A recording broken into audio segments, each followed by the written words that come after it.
7, 6, 5, 4, 3, 2, 1. You'll never have the sacred stone. Oh, this you crazy mother. He has a lot of problems. Struggle to be top 5 in points at the end of the season. Wow.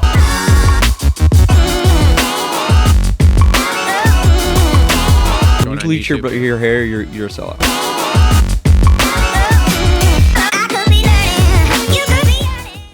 Yo, what is up, everybody? Welcome to the Moto Aftermath Show. This is episode number 294, Detroit Race Recap. Me and Cole here, back in studio. Oh my God, really? You freaking hit the light switch, bro. Plug it back in. Move your switch. Plug it back in. Jeez Louise, there we are. Restart it. Nope, we're just rolling. This is part of the shtick. So I want to welcome everybody in. Thank you all for joining us here. We are going to call up Eric Grandal here in just a second, get his thoughts on this race here. His boy finished on the box, so he's willing to come on the show this week. Anyway, me and Cole were at Detroit yesterday. We'll get into that a little later on here because, like I said, we got to call Eric here right off the rip. But I want to thank you all for joining us. Show presented by Rev X Products. Make sure to hit up revxoil.com. Get yourself some max power for your dirt bike, your pit bike, your Grom, your any single cylinder 4-cycle, right? Single cylinder 4-stroke. 4-cycle. Yeah, you forgot the Kawasaki Z125. It battles the Grom. In Kawasaki's mind. Now, if Kawasaki would like to give me one to do a side-by-side test, no problem. I mean, but that would be fun, actually. From what I've seen, they're not very popular. Why is that? Because the Groms are just better. Why? I don't know. Because they have a cult following called the Grom Squad? Yes, probably. 100%. Oh, so, okay, sorry. I'm not trying to diss. This is real life. Oh, I'm like the ergonomics are a little different, too. Yeah, so anyway, so thanks to Rev X. Make sure you pick up their max power, single-cylinder 4-stroke engines. Any size provides protection to your engine and can easily quadruple the service life while increasing performance. We have a Rev X question of the day coming up. Did you put that up? Yeah, I was slacking, but we got a couple already, okay. I think. All right, so. good. We got 450 going to be your 450 recap going to be brought to you by Gutter Worx. We've got our Complete Racing Solutions halftime report, which I have some stuff for. We'll also have a Holster Co. Reload rant in there, which I have a couple of those. Ooh, me too. I don't know if I got a TLR tinfoil hat, but I'm sure I can come up with something. Flo Racing going to bring you the 250 race recap, and Eric Grandal going to be brought to you by our friends at Alias MX. There are links in the description down below for all of those, and I want to thank you all for tuning in. So what we're going to do here is we are going to jump right in with calling our boy Eric Grandal here. So let's see if he picks up. He told me 6:30. It is now 6:40. Probably wondering where you at. Probably. Or he's not going to answer. Yeah, he said F off, dude. There he is. Hello? There he is. Eric Grandal, welcome to the show, sir. How's it going? It's going fantastic. My bad. I totally didn't set my reminder. That's okay. We're running a little behind here. Cole was a little late. Me and him were chatting, so no big deal. We were like, man, we're 10 minutes past, and he's just going, fuck you guys. So Kind of what I figured. I mean, I would just leave Travis in the dark if I were you, honestly. Yeah. No, I know. He can't do that. No, I didn't want to. I can't bail on him again. No. Well, his rider was on the podium, so Yeah, he's coming back on. Yeah, my rider had too good of a performance to not be on here. Okay, so let's start with that. Well, first off, let's start with Eric Grandal, brought to you by Alias MX. Make sure to check them out. New line of cycling products coming soon? Nope, just launched. Okay. Okay, I wasn't sure. I saw the post the other day, but I wasn't sure if it launched yet or not. So I'm gonna have to get me a. Oh, you want to get in some spandex for site? We need this. Well, Eric. Yeah, you need it. I think the term is a butt dart kit, and I would like one. Eric, the content I can make of this fat old guy in some cycling gear is going to be epic. Please send me a set, extra small for him. Extra small, bro. Damn. I want him to be. Man. Suck it. Like, I don't want one because, trust me, I'm going to look ridiculous in you it. know what's gonna happen. Oh, boy, here we go. I'm gonna be. So you remember Jared from Subway? They're going to think minus the they're gonna sexual think allegations. you're trans because there's no package showing when you put So this on. you remember Jared from Subway minus sexual allegations? Yeah, yes, Jared from I'm Subway. gonna be the Jared of Alias. Boy. I'm gonna go on a weight loss journey. Oh, boy, here we And, go. You know, I'm gonna start off just pedaling. Do you want to do a challenge? And I'm gonna have my belly in slow mo, just bouncing as I pedal. Love it. And then then the clip is gonna go 6 months later, and I'm gonna have a Detroit whoop section of abs. Perfect. So you want to do a Let's do it. Are we gonna do a challenge? You want to do a weight loss challenge? Because We can. Because Stubbs is out. He's already he already already won beat us. He's Yeah, won he that already game. won. He's lost so much weight. He's not even here anymore. Yeah. So by the way, people watching, and Eric, I'm sure you've seen our intro. It's kind of disrespectful to Justin. his physical form in the intro of our videos right now. We don't even know it's him. He looks like a grizzly bear. I was gonna say he's lost so much weight. It's crazy. So But anyway, all right. Let's get to Eric here. So Eric, your guy, still time in the gate. still time in the gate. They're counting to 3 and going Michael Essie style. So yeah, like 1 Michael Essie, 2 Michael Essie, 3 Michael Essie, drop Go. the gate. Yeah. Did you guys watch the Oh boy, did we lose him? Did we lose? Can you hear me? Yeah, I can Oh, hear you there he now. Did we watch? Oh, okay. Did we watch the Did you- broadcast or what? No, the post race press conference. A little bit of it. Not yet. I've been driving, and then I. Okay, took a yeah, moment. I haven't either. I was just curious if anyone asked Chase what he was doing. Not that I remember, because I did make it through most of the 450s, so I don't remember anybody asking him about that. They asked him about the battle with Anderson, which you have some strong feelings on. Yeah, like what is Anderson doing? I mean, come on, if you're gonna put up a 2-year-old 2 corners in a row and then just let him gap you by 4 seconds and on the damn next straightaway, like I'm what? with you. I'm with you. What are you doing, dude? It's embarrassing. It's a terrible look. As I told you last night, welcome to the Jason Anderson experience, brother. I don't understand. Like, It was kind of freezing. yeah, sure. Him and Chase kind of ran it in on him in the sand, but like they were both close. Anderson had to know that, you know, he was gonna at least let him know he was there. And I mean, I don't know if they touched. I feel like you couldn't really tell on the broadcast if they touched. But either way, Anderson went over the berm and then was just like pissed off. So he like tries to clean him out in the corner after the finish line, and then is looking back and trying to brake check him into the tough blocks down the middle of the straightaway. Yeah, if I'm Anderson, I'm kind of like, I don't know. It seemed very Vince Freeze-ish to me. But Anderson needs to, you know, kind of man up and realize that Sexton caught him from like 30 seconds back. Yeah, and I'm just like, dude, what are you doing? Like, you were like at the beginning of the season, like looked like maybe you were back, like Anderson was back, and he was going to be in this title fight again. But now he's just kind of shown that he just doesn't have it anymore, and does stuff like.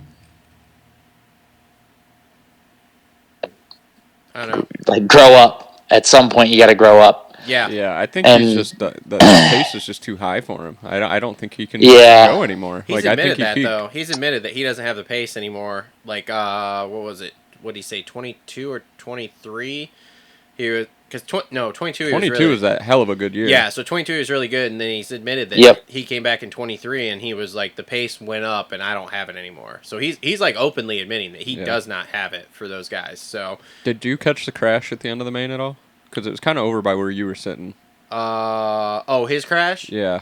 No. Okay. I saw like the tail end. I saw it on the broadcast. Yeah, I feel like he clipped that. He was going 3 in maybe and clipped it and went over or something. I don't remember. All I know is that in the end zone there, that switchback, that 3 they were doing off the small one over the big one was fucking sketchy. Oh, that was a big one, yeah. Dude, like Yeah, that thing was huge. Well, it was almost like the way it was shaped was almost like it was supposed to be a wall, but it just wasn't tall. And like the first time I saw somebody jump over that, I was just like, "What the hell are we doing here?" I was just like, yeah, I don't want to ride Supercross. I'm not doing that. Trust me. Like that double before. Okay, then I'm gonna roll over that big one and single into the corner. Sounds great to me. Yeah, that would, I can't like, and they were talking about it on the broadcast too with Kenny's factory transmission or whatever. Like that they're in first gear doing that. Just I was gonna say, I will say, sitting there, like you could clearly hear when they were doing it because it was a very distinct as they did. Like they were all in. It looked sick. I'm all in. It looked cool. It was cool. Like as a fan, but man, the and like everybody was doing it, so like whatever. But the consequences of not making it, which Hardy Munoz in free practice didn't make it, were very high. Oh, bro. My girlfriend got the full Hardy Munoz experience right off the rip yesterday. He crashed in the whoops right in front of us when we were sitting there for free practice. Then I look over and I'm like, oh, yep, see, he's crashing over there again, which was when he's trying to 3 out of that corner and just completely wadded his shit. Then he was in the sand, I think. Yep, and then he goes through the sand and crashes. She's like, he's down again. And I was like, welcome to your Hardy Munoz experience. This is how this is every week for this guy. Yep. I don't know how that dude still throws his leg over a dirt bike. Then makes the main and gets P12. Yeah, like what? And the other thing, you know, they're posting like the segment, like the fastest times in the main, who has the fastest segment or whatever. Hardy's name was on that shit last week. Yep, there we are. No way. Yeah, I think it was, so like Anstey was fast. It was kind of like you look at the 451 and Hill throws one in there. But it was, I'd have to look at it. It was like Anstey, Kitchen, or whatever had the fastest segments, and then like one of the rhythms, Hardy Munoz. That's fucking awesome. That's awesome. So, we can work with speed. Yeah, exactly. Yeah. Well, that's why he's got that Monster helmet. Still, yeah. So, yeah. Well, how does that work though? Since Monster pulled a bunch of funding from a lot of people, is he pulling? Yeah, but like he's from a different country, and a lot of these dudes will get sponsored by Monster or Red Bull through their country, and so it has nothing to do with U.S. That explains Enzo Lopes when he first came here. Then probably. Yeah. Yep. Yeah. All right, so we haven't really talked to you here since this East Coast started last week, and there was a lot that happened, obviously, last week, too. So, Eric, run us the full gamut. Your thoughts on the Tomac injury, East Coast 250s here. Who else? The meat grinder of injuries all week. Yeah, the meat grinder of injuries basically through the entire week. Like run us through your thoughts here. It's just a huge bummer. And, like, I think the biggest bummer of it all is Tomac. Because, you know, this is... Why does that keep fucking cutting out? To go out like that really, really sucks. Yeah. Now, do you think he comes back? I don't think so. You don't think he comes back for outdoors or anything? Oh. I think he will. I think he'll come back for outdoors, but I wouldn't be surprised if he just says, "Hey, you know what? I'm good." Like, I was supposed to be done a year ago or 2 years ago. I blew out my Achilles, came back again, got hurt again, came back again, got hurt again. Like, you know, how many times are you going to try your luck before just being like, hey, if a broken leg is the worst way I go out in this sport, then I'll take it, because it can go a lot worse than that. So yeah. I could totally see that side of it happening too. Obviously, you know, we all want him to come back healthy. We want to see the best Tomac for a full outdoor season, and then be like, hey, you know, that was it. And thank you.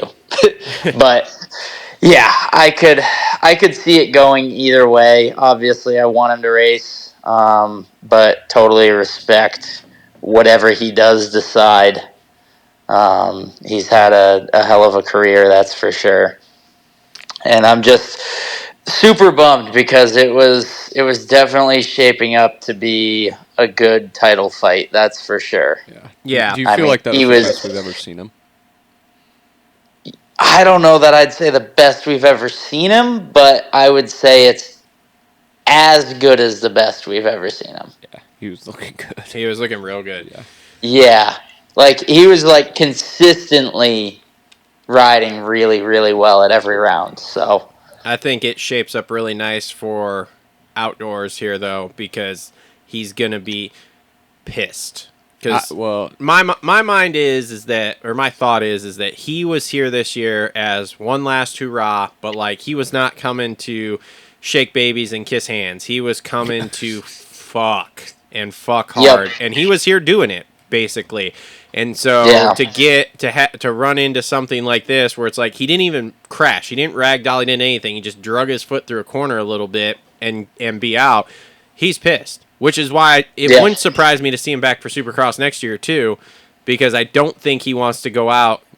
Like I think if he would have battled for this title, come down to the end, and he loses, he goes, okay, I still got it, won races, was right there, whatever, it's cool, I'm out.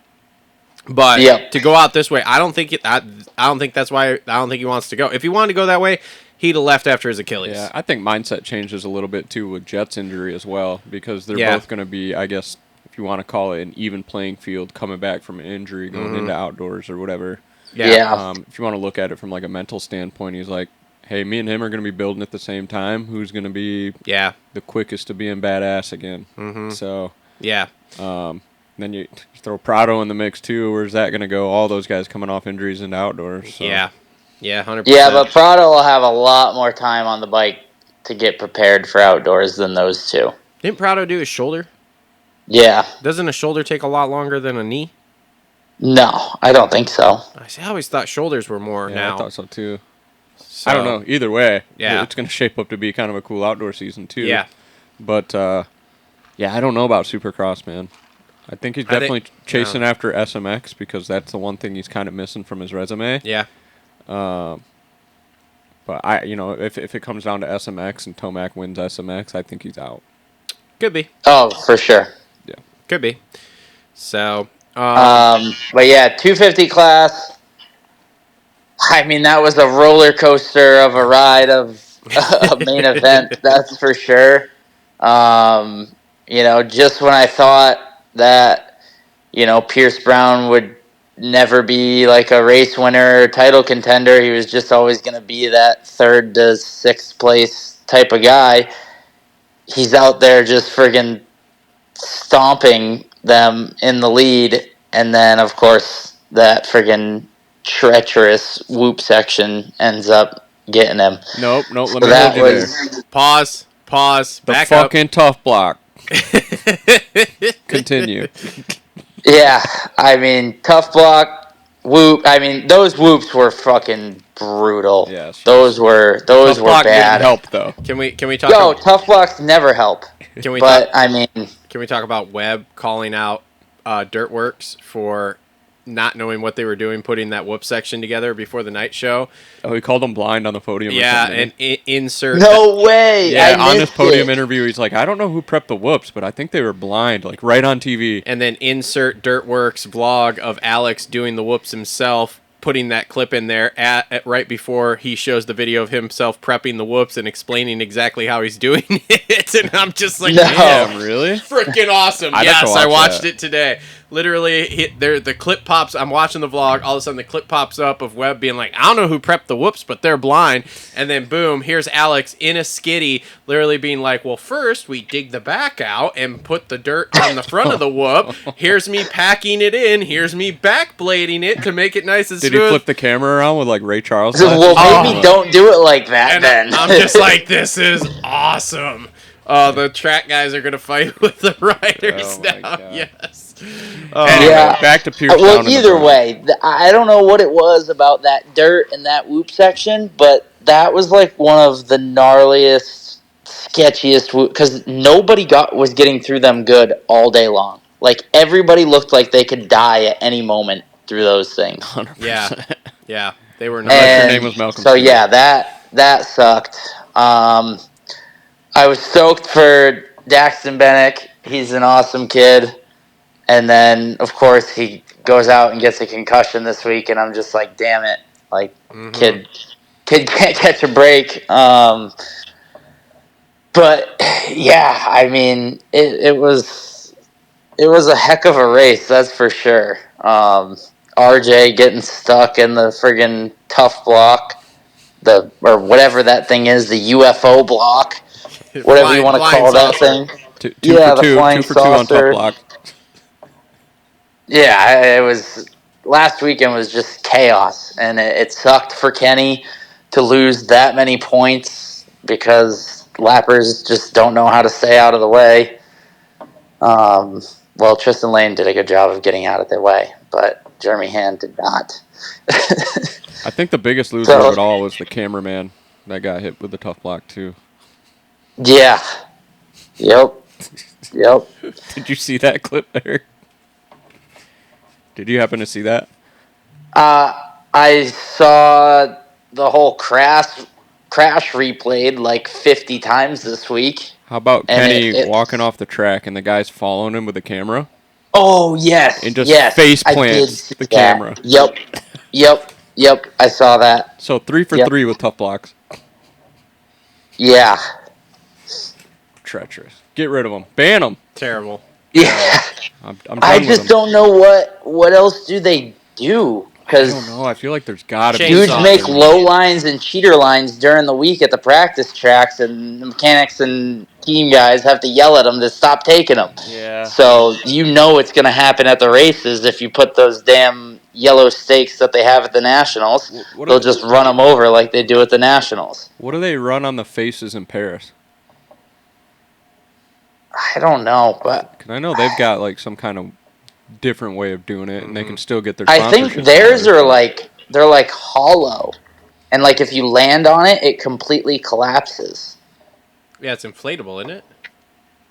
Is it? I don't know. No, I don't even think it's inflatable. I think it's literally like And a once it collapses, collapsible. you just go grab another one out of the. Off Well, the I stack. think if it collapses, you just like push it back up after the race it's is like over. foldable. Oh yeah. Yeah, Okay. yeah. I could be wrong, but I'm pretty sure that's how they work. Interesting. I think there's got to be some kind of solution though.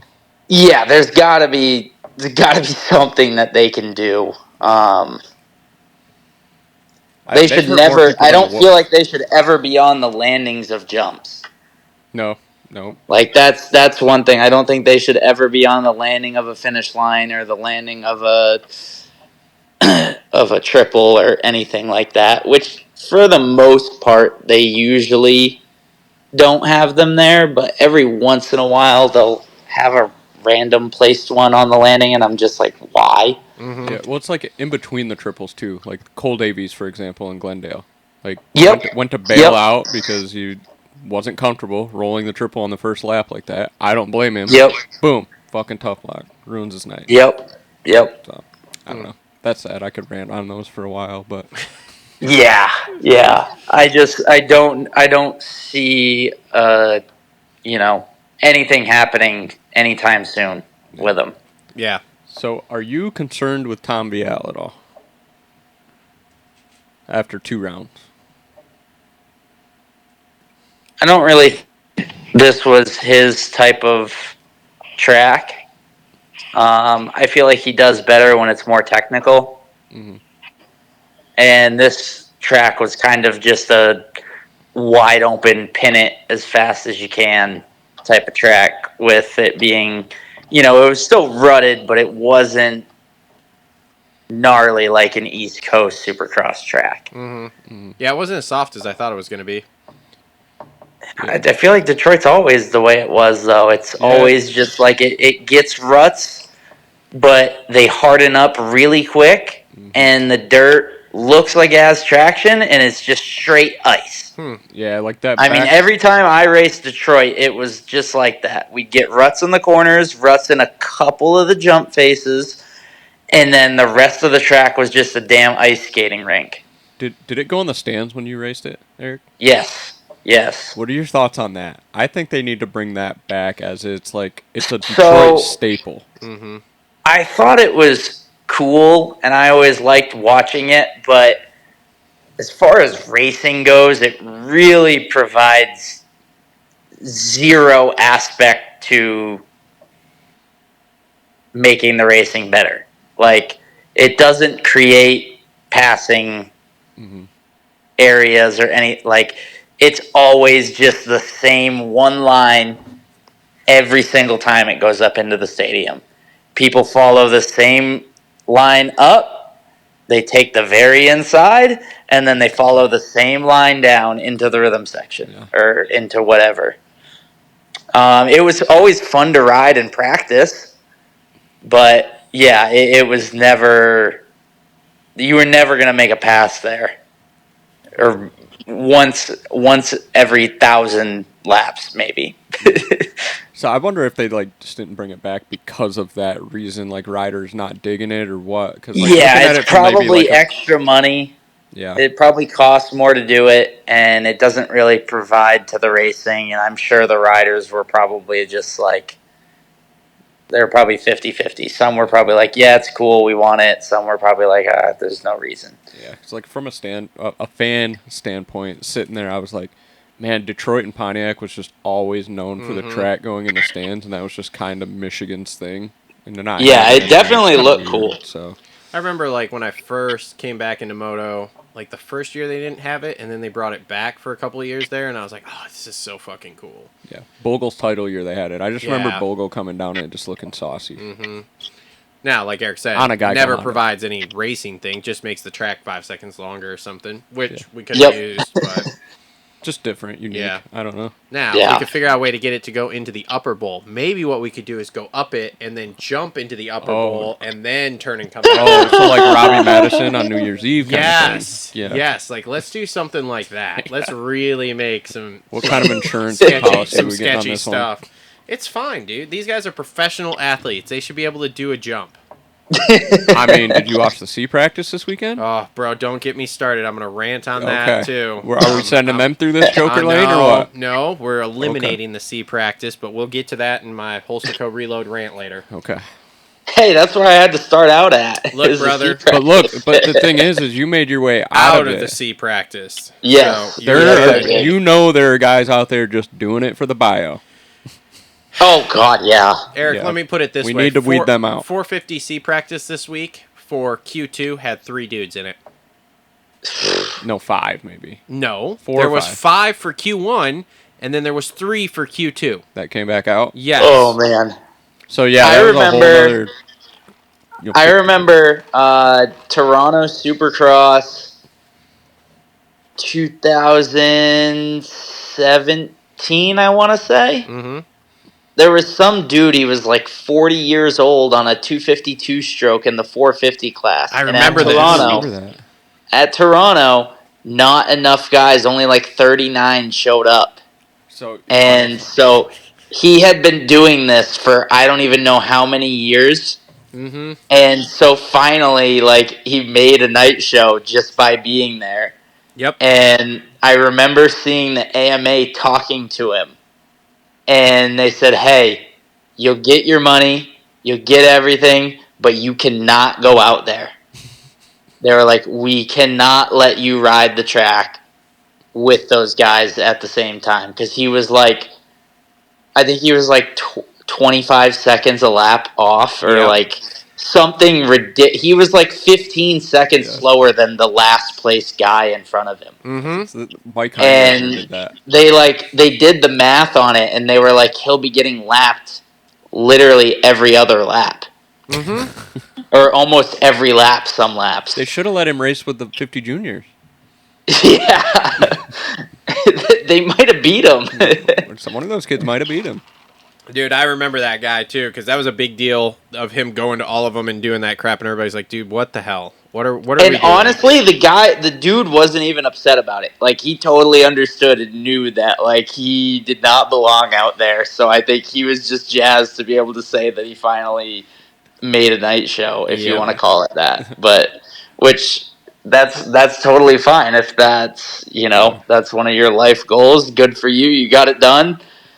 But yeah, it's just, there's a lot of dudes out there that they do not belong on a supercross track, and you just wonder how the hell did they get their license. Mm-hmm. Yeah, if anybody's wondering what we're talking about, there's a classic video from a guy in your neck of the woods, Eric, Danny Stew, I think put it up, Mr. 490. Oh, yeah! Look up Mr. 490 on YouTube, it's great. Yep, Mr. 490. I'm looking it up right now. It ranks up there with like Brandon's first race. Yep, it does.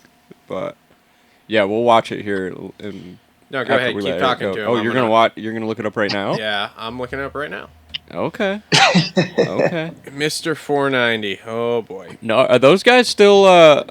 Is that squad kind of all together still and riding out there? That whole Danny Q squad with like Robbie and Dakotas and that gravel pit they were riding at in that one video. Is all that stuff still around? I know that there is a gravel pit by Robbie Marshall's place that the guys around there ride sometimes. I never go down that way. How far is that from you? It's like an hour and a half. Yeah, okay. So it's a bit of a hike, but I've got so many places to ride around here that I try to kind of not travel that far to ride. The only place that I'll travel far to ride is Parker MX in New York or Southwick every once in a while. That whole little era of those guys making those videos, I remember just like, if you want to call it like the Verb Moto era, just watching those all the time, and then just MX 207 days and all that kind of stuff. Which I rode with Jimmy D a couple times at 207 last year. Mm-hmm. Well, you went and did the what is it? The two-stroke Olympics. With two-stroke Olympics. Yep. So, so give me the rundown on that, because that looks like a pretty cool and fun event. Like, so how does that work? What makes it? It's pretty sick. So it started out with just like our little friend group up here. One of the guys, Aaron Hirsch, wanted to just kind of create something fun for all of us to do, because we'd always go and ride my buddy's private track, and he was just like, let's do something. And so the first year we did it was 2018, and then it was supposed to be every 4 years, because then they did it again in 2022. So just like the real Olympics, every 4 years. And then it got so much attention in 2022. Unfortunately, I missed it. I had moved to Florida, and I wasn't able to get back up here for it. And it got so much attention after that one that we were like, okay, maybe we'll do it every 2 years. And so he decided to do it again this year. And it sounds like it may happen again in 2026. Not for sure, because the whole time everyone was saying, this is the last one, this is it. And then after that one, like a couple days go by, and he texts, he's like, maybe 2026. Yeah, so it's just too much fun. I'm hoping we do it in 2026. It's something that's so different from just like any sort of normal motocross or woods or trail or anything race. Like it's totally its own event. And so it brings a lot of fun to it, that's for sure. Oh, yeah. And both times I've been there, I'm undefeated on the winning team both times, so yeah, no big deal. Brush that shoulder off. What were you ripping? I've got my gold medal hanging in my bedroom. Properly displayed. He just shows it to his chick all the time. Hey, you're that gold medal guy? I do the same thing. We got this random ass pit bike race by my house. Oh Lord, here we go. It's on a little street that's like buried in this little borough of town. It's on Dick Street. So we call it like the Dick Street Pit Bike National, and the guy just builds these cool, like, he takes shovels and cuts them in half and spray paints them gold, and then like wraps them in a chain, like a moto chain and stuff. Just the trophies are cool, and it's just like a one-off event kind of thing, and it sounds like a similar vibe. So I'm all for that stuff. It sounds like so much fun. So it was pretty friggin' cool. So basically, what you're saying is you're gonna bust out one of those old Mike LaRocco Geico 2-strokes. No. For the next one. No. I'll be on the same. I think I rode an 05 CR 250. Oh, and wow. the thing sparks. Dude, they handle so well too. I've got an 02.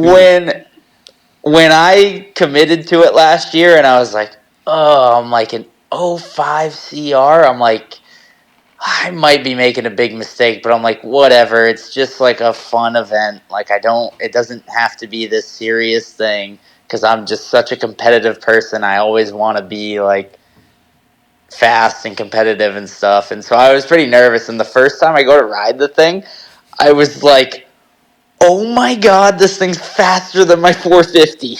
Oh, yeah. I could not believe how fast that thing was. It was almost too fast. I almost like wanted a smaller rear sprocket because the thing was so fast. But once I figured out how to ride it and how to harness the power on it, I was like, okay, this thing's kind of sick. I still don't love riding two strokes, but this thing is pretty fun to ride. Yeah, I feel like that chassis and everything handled really well too. Mm-hmm. Yeah, it did. It definitely did. I didn't even put my own handlebars on it. I just ran whatever the dude ran that we bought it from. It's awesome. Two strokes, bro. They're a cult. Dude, I want to. Yeah, all I did was I put a paddle tire on it and a Dunlop MX3S on the front. The stock engine? No head or any of that thing? Any of that? Or? Yeah, the guy we bought it from, he had Yoshimura tumble the transmission. Ooh. And then it had a Pro Circuit pipe on it, I believe. And that's it. Yeah, and that was it. Totally stock. I didn't even buy new plastics for it. I bought a new front fender, and that was it. It's awesome. Love it. That's awesome. That's core. Yeah, core. That's why it was a lot of fun. That's like those events. Need them. Yep. All right. How long have we had him for? How long have we been wasting your time? One more question for you here. So, Did you talk to your boy after last week? Because I'm interested what he said to the AMA guy that got him fined for code of conduct. Oh no, I haven't talked to him. No. Too bad. I really want to know.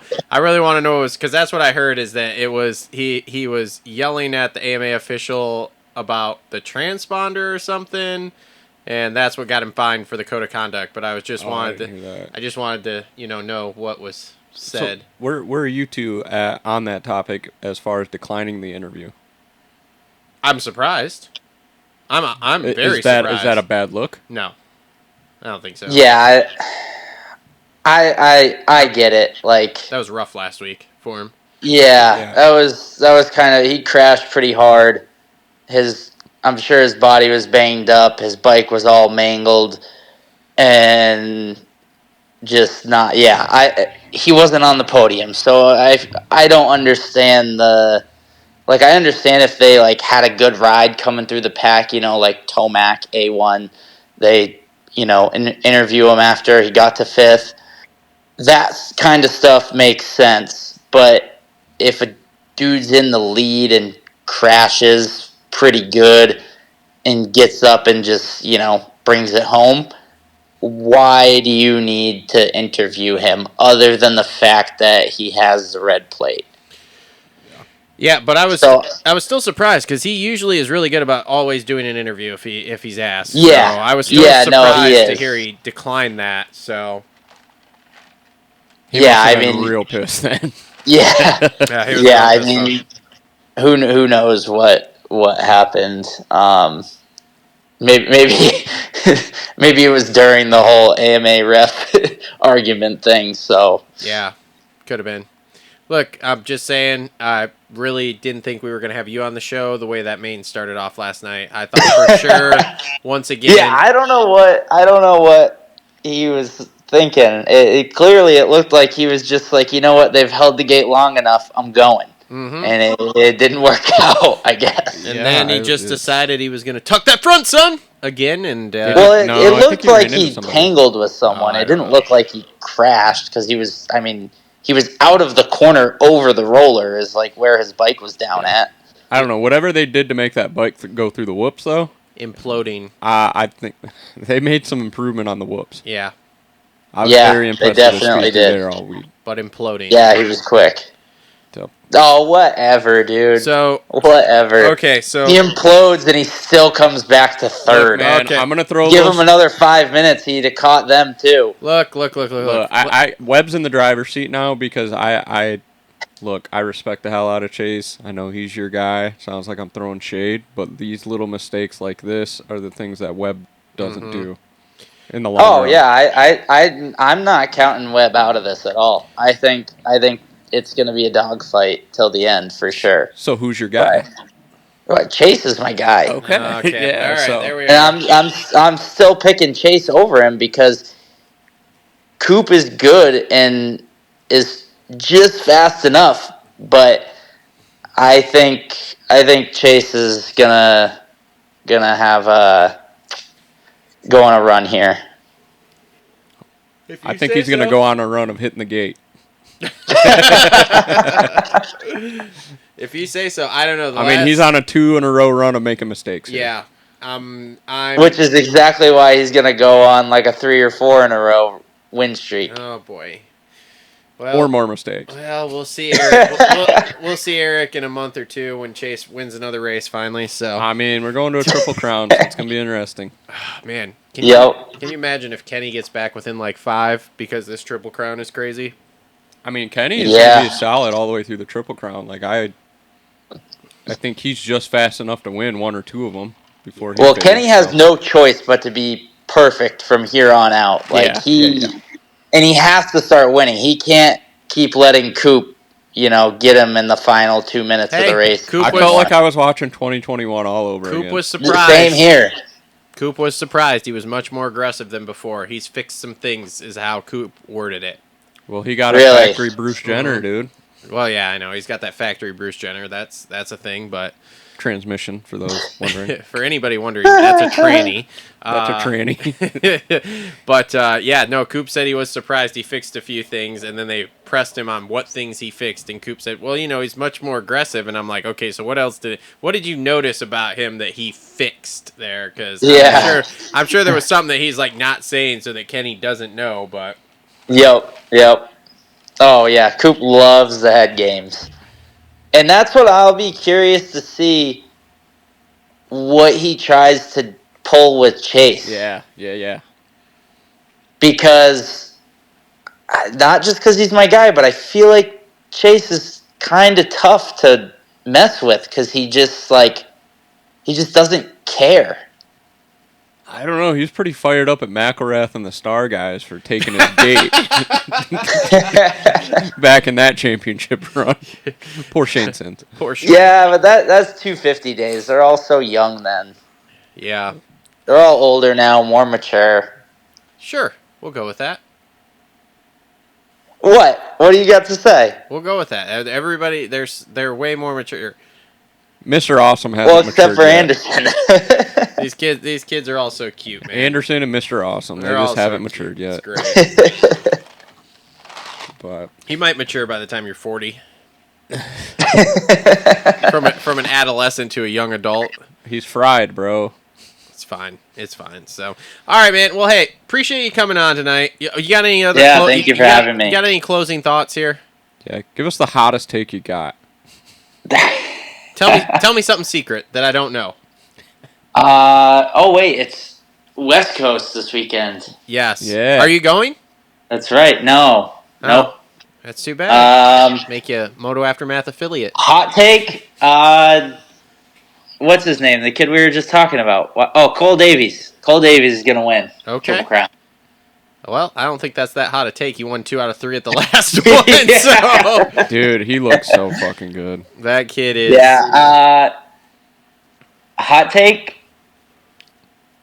Deegan gets third in the championship on the West Coast. Ooh, okay, there we go. Now we're Okay. getting somewhere. Yep, like now we're getting somewhere. Now I'm going to clip this interview and post it with the title of Deegan gets third in the championship. Yeah, let all the mouth-breathing moto fans come at you. all the bed bugs are coming for you, buddy, and I'm excited about it. So, all right, man, thanks for coming on. Alias MX, everybody, check them out for your brand new cycling kits there. New gear coming soon. Got some big things in the works.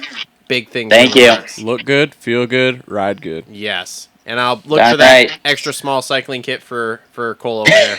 Are you talking to make my junk look better or what? I told you there's no junk there. They're gonna think you're a tranny. That's fine. They took away all my funding. Yeah, that happens. So, all right, thanks, buddy. We'll talk to you next week, man. All right, thanks, guys. Yeah, later. Eric. Eric Grondal, Alias MX. Want to thank you all for tuning in there. You know what? Before we jump off of this, let's try to call Kevin, see if he picks up.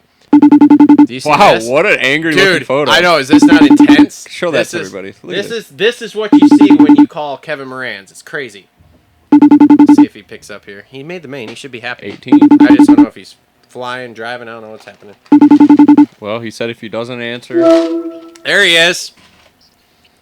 Hello. Oh, Kevin Moranz, welcome to Moto Aftermath Show, bud. he answered. Oh, we're live. We're live, bro. We're live. Look, I'm cool enough to get a call this week? look, bro. Oh my God. Here we go. No, it was a respect thing. That's the angle I was working. bro. You're good. Ah, man. Okay. Well, you told us just to call because that was the best way to get a hold of you. So that's what I'm doing. Correct. Every week now, I'm just calling.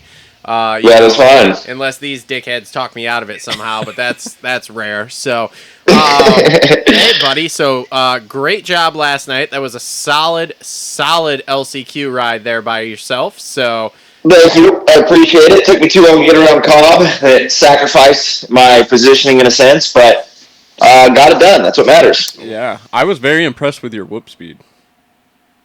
I don't know if you made any changes or what was going on, but I was impressed with you through the whoops. I thought you were super. Well, it wasn't bad. I'm not gonna lie. It's because they flattened the whoops out like crazy before the night show. So I don't know if you saw the 250 heats, but those dudes were hitting those things fourth gear wide open. Like there was not very much risk involved in the whoops compared to qualifying. Qualifying, they were gnarly. okay. I They didn't notice that. flattened them out a lot for the night show because they wouldn't have time to rebuild them.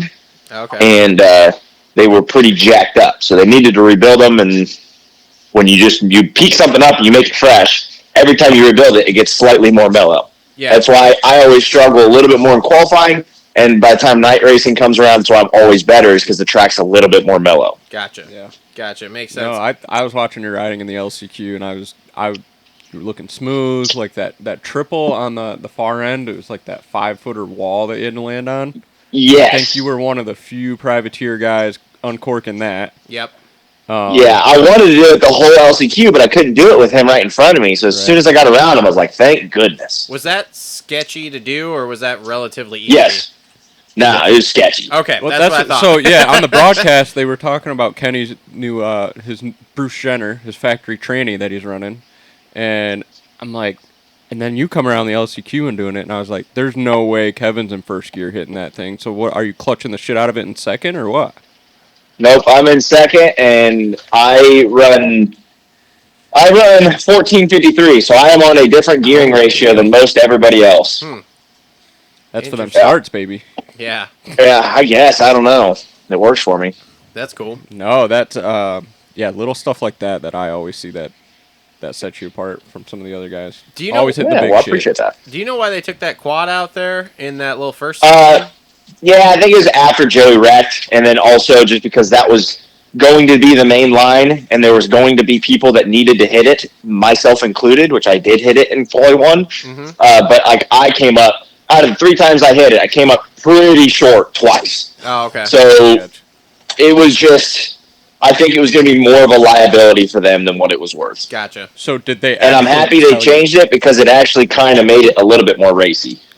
Did they tell the riders that they changed it, or did they just send you guys out and like, oh, this is shit? I don't know. This one was a little bit different because, I mean, the pits are like, oh, you guys were there this weekend, weren't you? Yeah. Well, yeah, I'm just wondering if like you didn't want to say hi at all, did you? I didn't even think about that. Look, Kev, I'll be honest. Dang, I'm just outcasted like crazy this year. I saw Kev and you. So I didn't bother you because you had 2 stacks of food in your hand. You were out to kind of I was trying to find a microwave. Okay, that's what it was. So Kev was on a mission. I was walking with my girl Emily. I was like, "There's Kev. Oh, he looks like he's on a mission." Like eyes were scanning, and you had a stack of food. I don't know what you had, but you had 2 layers of it. I had 2 Chipotle bowls. I was trying to find a microwave to use. Okay, that's what it was. And I was like, well, he's got the matching shoes with the shirt. The orange looks good with the orange shoes. He's got a lit kit on, but he's on a mission. Look, bro, That's funny. I've been tracking. I track myself on my Garmin, and my stats have been in a weird spot, so I wasn't sure what was going on. So I was like, I'm not going to get around him this weekend. I know he's coming off a sickness here, and as much as I would like to say hi, I was just not going to put you in that position. So you come right up to me and sit next to me and I say want to hi make me? out with you, but you were with Emily, so that was going to be weird. But yeah, it was fun. Oh, man. Look, bro, Oh, you're on a salary. You got an upside down pineapple shirt too? You're on a salary, all right? If you are sick on Monday, your paycheck still comes. My man over here has to race. All right? Alright, I'll let you slide. So I'll let you slide. that is why, and you can confirm this with Ashley. We were looking at stats literally Friday night or Saturday morning, sitting there for quali 1 and stuff, and I'm like, dude, I don't know, man. Body battery's super low, stress is super high. Like, I don't know what's happening here. I'm not sure if I'm gonna get sick. Life. Am I? And I'm just like, you know what? I mean, like, we didn't do anything all weekend, man. We got there Friday night to the hotel. We ordered room service and we stayed in the room. And then last night I actually had a pretty nice like dinner reservation for us for Valentine's Day, since we didn't do anything Friday night. And then we got done at the race and we were both really tired. And she was just like, you know what? Just cancel the reservation. We'll just order something in the room here. And I was like, okay. So. Nice. And then we fell asleep by 10:30 last night. So That's a sick. pretty elaborate way to get around not saying hi to Kev. I'm just, I know, right? There's a lot of detail there to make him feel like that was warranted. Jesus. Okay. All right. You know, I'll wave like, hey, Kev, hey, don't come near me. I don't feel good, but hey, good to see you. That's how that goes down right there. I Hey, saw- do you remember saw you- COVID where you stayed 6 feet apart? I saw you all day. Well, I wasn't worried about that one. You could have wore a mask. No, thank you. No, thank you. Oh, man. I saw you all day, bro. I watched you on track all the time. Ashley was... Well, what'd you think? Ashley were was waving off pissed. the triple. Ashley was pissed at free practice. She's like, what the fuck is Kevin doing? He's not fucking riding fast at all. He needs to fucking ride faster. I was like, it's free practice. It's fine. She's like, no, he needs to go faster. And I'm like, he'll get there. Well, I struggled all day in qualifying. Like, honestly, like to be main event and best finish of the season, I was pretty stoked with how my qualifying was piss poor. Look, but I don't ever let that get me down because I know I'm so much better racer. Yeah, well, look, I didn't necessarily argue with her fully in free practice because every time I seemed to see you, you were rolling around, and I was like, I don't know what he's doing, but I guess he's sizing it up, and so I was just trying to have an explanation for her, but I was still kind of like, man, bro, like, lay a lap down, let's see something, all right, like, come on, Yeah. show me something, you know. So, and I Show me almost your texted Skittles. you on a couple things, and then I was like, well, I was like, he's probably got it, so. And you're I don't know, man. You're busy. I'd hate bothering you at certain point. You know, I'm just trying to be respectful, okay? Well, I appreciate it. You cold call him on Sunday nights. Well, yeah, dude. No, I'm just Sunday's kidding. not I'm race just day, kidding. I'm bro. just kidding. God, trust me. Hey, look, would you fucking quit unplugging the light? Thank you. Lights are going out. Trust me, Indy, he's not gonna have a choice. We're gonna be there, the whole fam, kid included. Make sure she's extra sugared up that day for him. I'll be there as well. We're rocking and rolling. I'll be mid-bachelor party, though. Oh, Lord have mercy.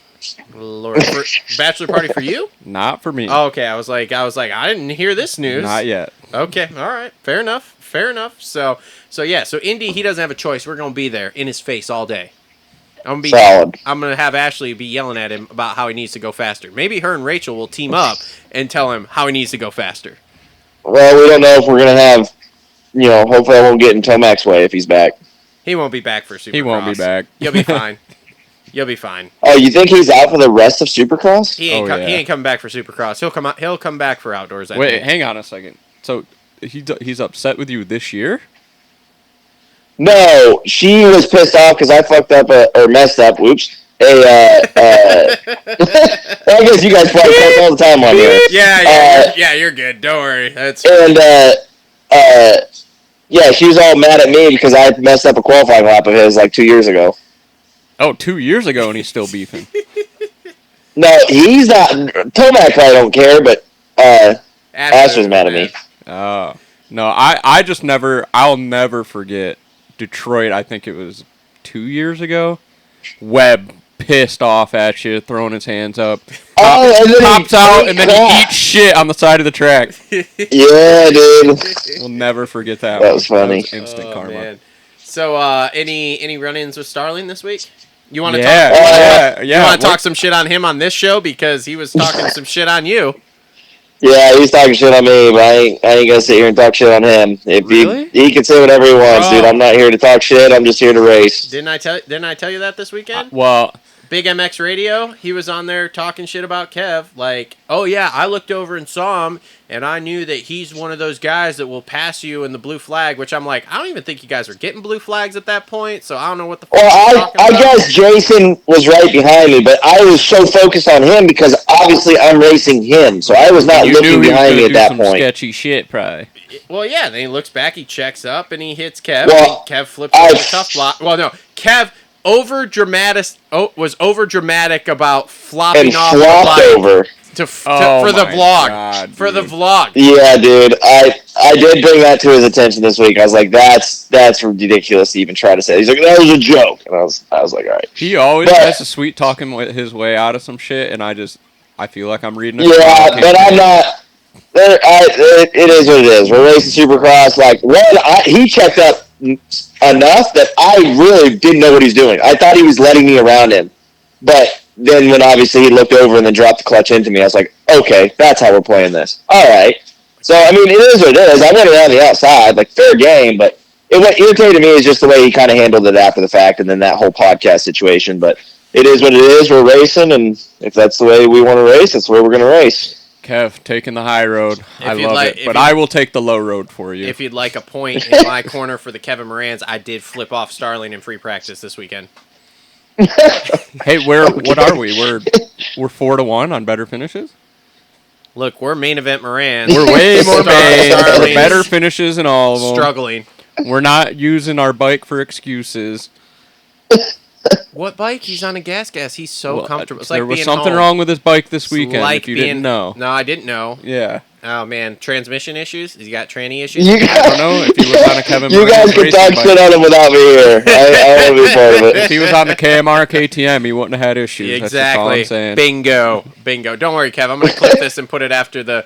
Bro, the drama that happens, or people talking shit to each other in this industry, is so funny to me. Have you seen or have you talked to Dirtworks, Alex at Dirtworks, because About what? about the Webb situation last week? Because Webb calling him out on the podium saying that whoever built the whoops was blind, and then Alex clips that, puts it in his vlog this week, and then it's him building the whoops in Tampa. I'm just like, this is epic. That's awesome, to be honest. And he literally is running down the whole thing of like how he's rebuilding these whoops before the main, and I'm like, this is the best thing ever. Throwing shots back at him. But It's crazy, to be honest. As shitty as that whole situation was, I think it's probably better it went the way it was. It's probably a less headache on you. That's for sure. Yeah. So Probably, I didn't hear what you said.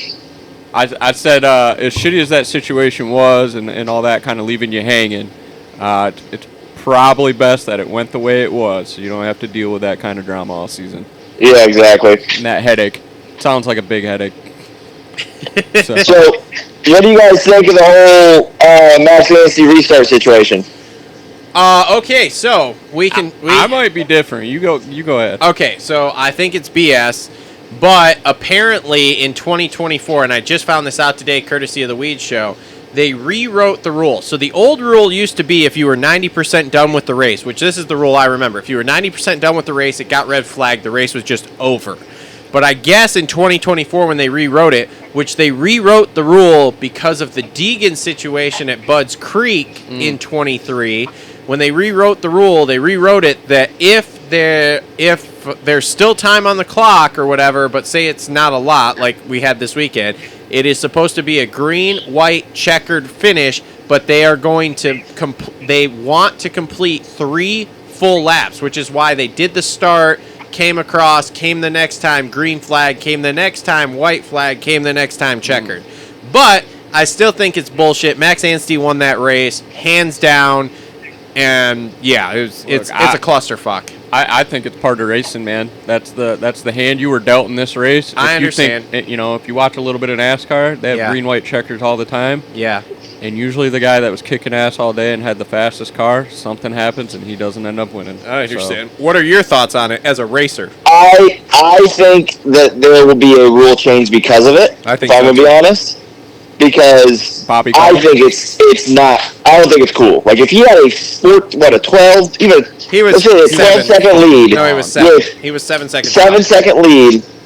I know there's no good way to start them off single file and leave them with their gap. So like wave the green flag and then have a clock up at top. And hey, you're gonna leave at the 7-second mark. If you leave a little early, a little late, not the craziest big deal. But you're not going to be starting right behind him. Yeah. I know they're never going to do that, but I think they do need to, if it's 90% over, I think they need to bring that back. Whether they want to have it for outdoors, the time has to be fully out, but in Supercross, if it's 90% over, dude, call the race. That should have been Max's. I don't know how there's a good way to make a rule to make it work in his favor, but I just think that whole situation is not cool when it comes from the rule side of things. Yeah. Like, obviously, Levi capitalized on it. Max just got put in a bad position, and that track was really open in a sense where you could, like, dive bomb people, so it puts him in a tough situation because he can't just ride normally. Yep. But it is what it is. Like you said, it's a racing situation. It is, like, it's done. But I do think that something needs to change. I think that was the first thing I said last night when we left the stadium. I was talking to Ashley about it, and I was like, there will be a rule change by next year. Like, they'll put it back in. Whatever they change, and again, I'm not sure with the whole Deegan situation there, right? Because that was a big kerfuffle there at Budds Creek two years ago in 23, where he had like an 8-second lead, and then they lined him all back up at the gate, and then he gets taken out in the first corner and doesn't end up doing shit in that moto. So that's why they made that change of like, hey, now we're going to have this staggered restart. But what I don't understand is when we change all that, why do we change this rule that like if the race is 90% over, we don't just call it? Because most of the time, and most of these races, to be honest with you, when the race is 90% over, things are kind of set in like we saw last night. Like the amount of battles that come down to the last 5 minutes of a race or less, it's minimal. It's absolutely minimal. So, yeah, I'm with you. I think there will be a rule change where if we complete 90 or 95% of a race, or if it's in the final minute, let's say it's in the final minute. Yeah, I mean, they could have held it 7 seconds and it would have been 2 to go and it would have been over. Well, yeah, that's the other. Well, yeah, another thing too is fucked up. Yeah. Another thing though too is like, there's no good way to do it besides literally hanging a big clock and telling the next person to go at whenever your gap time hits. Yeah. Right? But like, I don't think it's cool and when somebody works all main event to get even a 7-second gap that allows you to ride with comfort, and that just gets taken away because of the red flag type situation. Yeah. It was shitty, for sure. It's not great, but we'll see what they do here going forward. It was interesting to find out the rule change today because, like I said, that was the rule I had in my head was that... They put it on the broadcast last week when there's a red flag, the old rule. Did they really? Yeah, so that's why everybody was so confused and it was such a shitstorm because typical AMA, MX Sports, Feld fashion, nobody communicated to the TV guys. Yep. And they put the old rule up still. Yep. So yeah. All right. Well, Kev, if anybody wants to help you out, where can they go to donate, sponsor, whatever, or anything like that? What's the website you want them going to? KevinMoranz.com is pretty much where you can find all the information on our helmet wraps, bike branding, the VIP program that we have if you want to bring you, your family, clients, anybody out to the races and show them a good time and get passes covered and kind of get, obviously, like a VIP experience out of the situation. Yep. And yeah, we're kind of going to probably keep doing these jersey giveaways on a weekly basis. So we got the YCF Pit Bike giveaway that we're going to give away to a lucky fan at the end of Supercross. And all you got to do to get entered for that is either join into the Moranz Mafia, and you'll get 2 times entries based off your monthly contribution there, or You can grab, simple as just like a $10 program donation on the website, and that gets you an entry. And then for the pit bike, at least, that'll be given away at the end of Supercross. And then kind of weekly, we're doing those where, if you get those, it enters you for that jersey that week as well. So then hopefully people will start grabbing them on kind of like a weekly basis. So they'll always be entered for jerseys. And then all those entries will just compound and give you a bunch of entries for the pit bike at the end of the season. Cool. Sweet. Well, thanks That's for picking it. up, buddy. We will we'll call you next week. Win, lose, or draw, we'll call you next week also. You miss 100% of the shots you don't take, I guess. Yeah, 100%, indeed. 100%. So, all right, buddy. We'll talk to you later. Thanks for picking up, man. All right. Thanks. Bye. Yeah, bye. Later. All right, Kevin Moranz, everybody. How about the broadcast? You watched the broadcast yet? I've watched it, but I didn't listen to it because I was just laying there while she was watching something else. So, LCQ's lining up. Yeah. Ricky. Or I think Weege was like, "You got any bold predictions for the LCQ or something?" And Ricky just goes, "Moranz for the whole shot." And Weege is just like, "That's not really a bold prediction there, Ricky." It's awesome. And then Moranz doesn't get the whole shot. Yeah. And he's like, "See, you guys tell me to put these predictions in, and I look like an idiot." Basically what he was saying. That's awesome. So that was funny. That's awesome. Kept getting some love from Ricky. Yeah. All right. Let me get this live started. I got to turn that heater off there too. Yes, sir. We're not cutting the camera. We're gonna roll right into 450 recap here, but just a sec. Just a sec. We'll clip it. You can take that off because. Well, I got to go take a Wiz Khalifa. Okay, we're gonna take a break. We'll be right back. All right, and we are back. We are back. Let's start off here. 450 race recap brought to you by our friends at Gutterworks. Always well hung, just like Justin Barsha. We hung out with them yesterday for a little bit. Speaking of hanging out. Josh and Kayla hanging out yesterday at the race, which was awesome. Don't forget Zane. Zane was there too. Yeah, I didn't see Zane when we were sitting there. I saw on he was on the other Kayla's side of stories Mike or something. Oh, okay, that makes sense. So, so that was a good time. It was good to see everybody yesterday. Yeah, had the whole little crew down there. Yep. So, that was probably like the most time you and I have spent together at a race, other than when we went to St. Louis together. I know, dude. You're always cool guy in there. Oh, that's what it is. Yeah. That's what it is. Always cool guy. Always cool guy in you. You're always on your own program eating. Bro. You were at Sexy Steak. And I was not at Sexy Steak.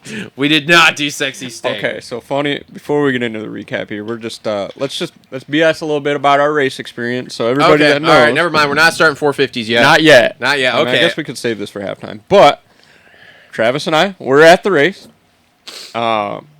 Travis actually sat by me for the first time. Yep. Ever. Okay. At a race. All right. Let's tone that down a little bit. Did you here. see any fans? Nobody came up to me.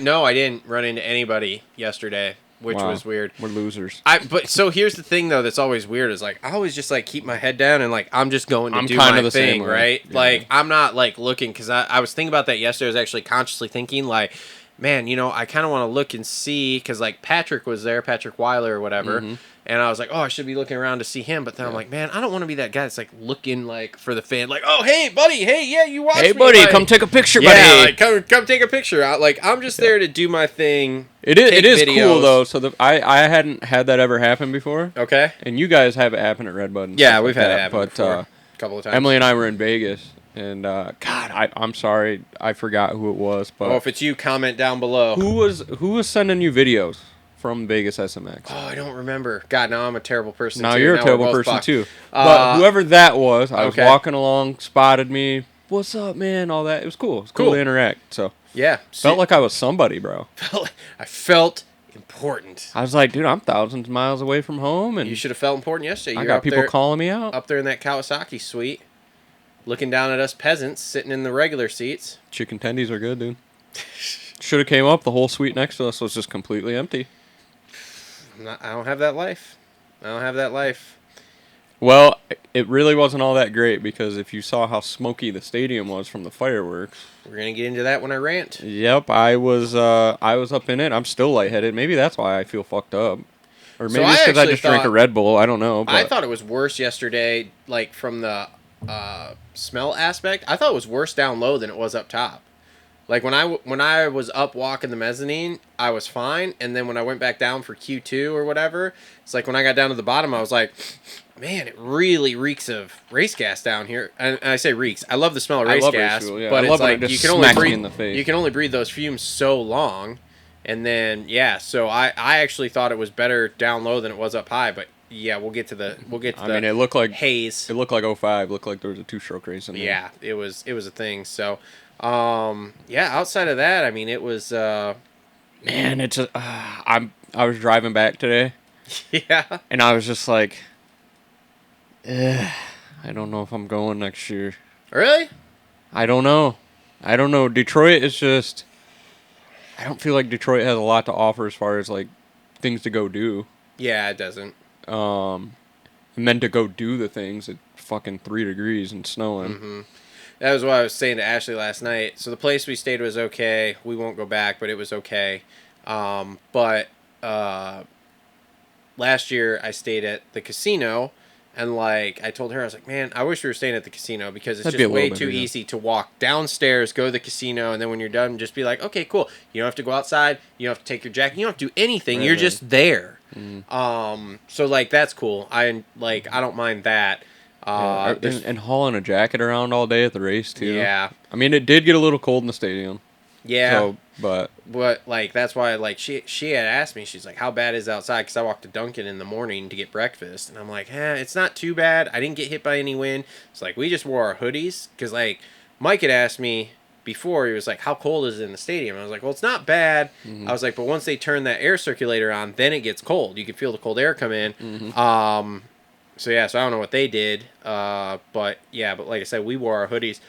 And I take it off all day. yeah, I was hoodied up the whole time, and Emily had her jacket on, put that back on. But I was like, I wanted to just tough it out to walk from the hotel to the place because I don't want to carry a fucking jacket around. Where'd you guys stay at?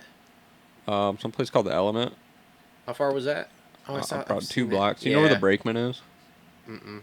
Or, God, what's the other place that's next to it? Like Madcap Coffee's there. Was I it- don't know. Either was it a straight shot 2 blocks, or you had to come over and you had to go over and up, Okay. kind of thing. But I don't know if I'd stay there again either because we were right up against the brakeman, and there's a wedding venue on the roof of the brakeman. All fucking like. I think 11 o'clock they shut it down. Maybe 10 o'clock they shut it down. Yeah. But Jesus, dude, this could be a little bit of a rant. If you're having a wedding, get a fucking different playlist. I'm laying there and I was like, this is the most stereotypical wedding playlist I've ever heard in my life. That's awesome. Because it goes, I think it went All the Small Things, and then, what's the fucking song? Bum, bum, bum. They played it at the Grotto all the time. I don't know. I can't think of it now. I know what you're talking Sweet about. Caroline. Yep. Yep, Okay. that one plays. Don't Stop Believing by Journey. And then it's closing time. And I was like, this is the last song. I guarantee it. It's closing time's going to play, and then we can go to bed.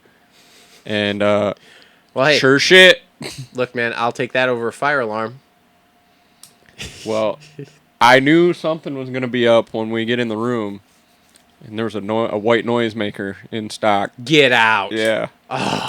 Yeah, there's a white noisemaker right on the thing next to it, and I was like, ooh. So you know what I found the Hilton Garden Inn is like... That's a where you were? No. I was at the Athenaeum, I think Libretto's were at Hilton. the Hilton Garden. Yeah. That was only like a block from the hotel. So that was cool. Because we walked past that. So we were straight down from the main entrance there. So we walked past that getting there, and I was like, ooh, that's even closer. That's cool. But like I said, I think if we go back, that's one of those weekends that's like, it's just an adult weekend. But I'm like, I think we'll the I think the crappy casino's thing. the way to go. I would say the crappy thing was the casino was $200 more than what I paid already, and I already paid an exorbitant amount. Valentine's Day weekend didn't help you Yeah, either that didn't because help at all. everything was just ridiculously expensive. There were weddings going on. Yeah, We did go. We had like a rooftop bar in our hotel, Yep. which was kind of cool, but I don't know. yeah. $40 drinks aren't cool. No. So yeah, I'm not sure, man. I don't know. It was an interesting weekend. The racing was okay. Nothing was terribly wrong. 450 Main was good. Yeah, nothing was terribly wrong. it's just Detroit, man. And Detroit is just the actual, and we just been harping on this too, so I will say this also. The actual part of Detroit where you're at there for the race is not bad. Like, you don't feel unsafe. There, it's not like this big crime-ridden place, right? Like you think of when you think of Detroit. It's not all dilapidated Detroit's and everything actually, like it's that. getting a lot better. It is getting a lot better. And like I said, that area there is not bad. There are places outside of there that are not great, and we drive through them coming in, but that actual spot down there, if you're right downtown around the stadium there, is not bad. Yeah, but it's like the pits. Like, yeah, that's I don't thing. understand why they can't. Probably a fire thing, but that road in between Comerica Park and Ford Field, why can't they block that off and have the trucks lined up there and still have a pit party of sorts? But it's always cold as shit anyway. It's always Probably cold, wouldn't and be like cool. yesterday was snowy. Yeah, I don't know. I'm not Whatever. sure. I'm not sure. Detroit's Detroit. Detroit's Detroit. Bring Look, back the Silverdome, baby. look, I can go there. I can take some videos, see a race in person, They'll still be posting at the same time next year. call it a day. Don't care. People still watch them. Gets thousands of views every day. Hey, the one video. Oh yeah, that one Oh, that one you took there. Yeah, Yeah. Where are we up to? Are we at 100K yet? oh, we're well over that. Are we really? Yeah. Mike Heingartner's leading the charge in the comments. Moto Mike, yeah. Ooh, look at that, 192K. Watching Colin. Good thing you collabed with me. Yeah, hey brother, put it on there. Shout out to Kale for sending me the pictures. Shout out to Kale, dude. What are the odds of that? I know, right? Is he a viewer? I don't know. Did he He didn't seem like he knew me. Did you mention that it was part of the Moto Aftermath show? No. So I had just initially when I initially interacted there, I was just because like he had some new Samsung phone, dude. He's like zoomed in there. Yeah. Like he's sitting literally like third row from the back, lower bowl, like taking those pictures. Yeah. And I'm like watching this, and I'm just staring at his phone, and then I'm like, "Hey man, I don't mean to be weird, but can you send those to me?"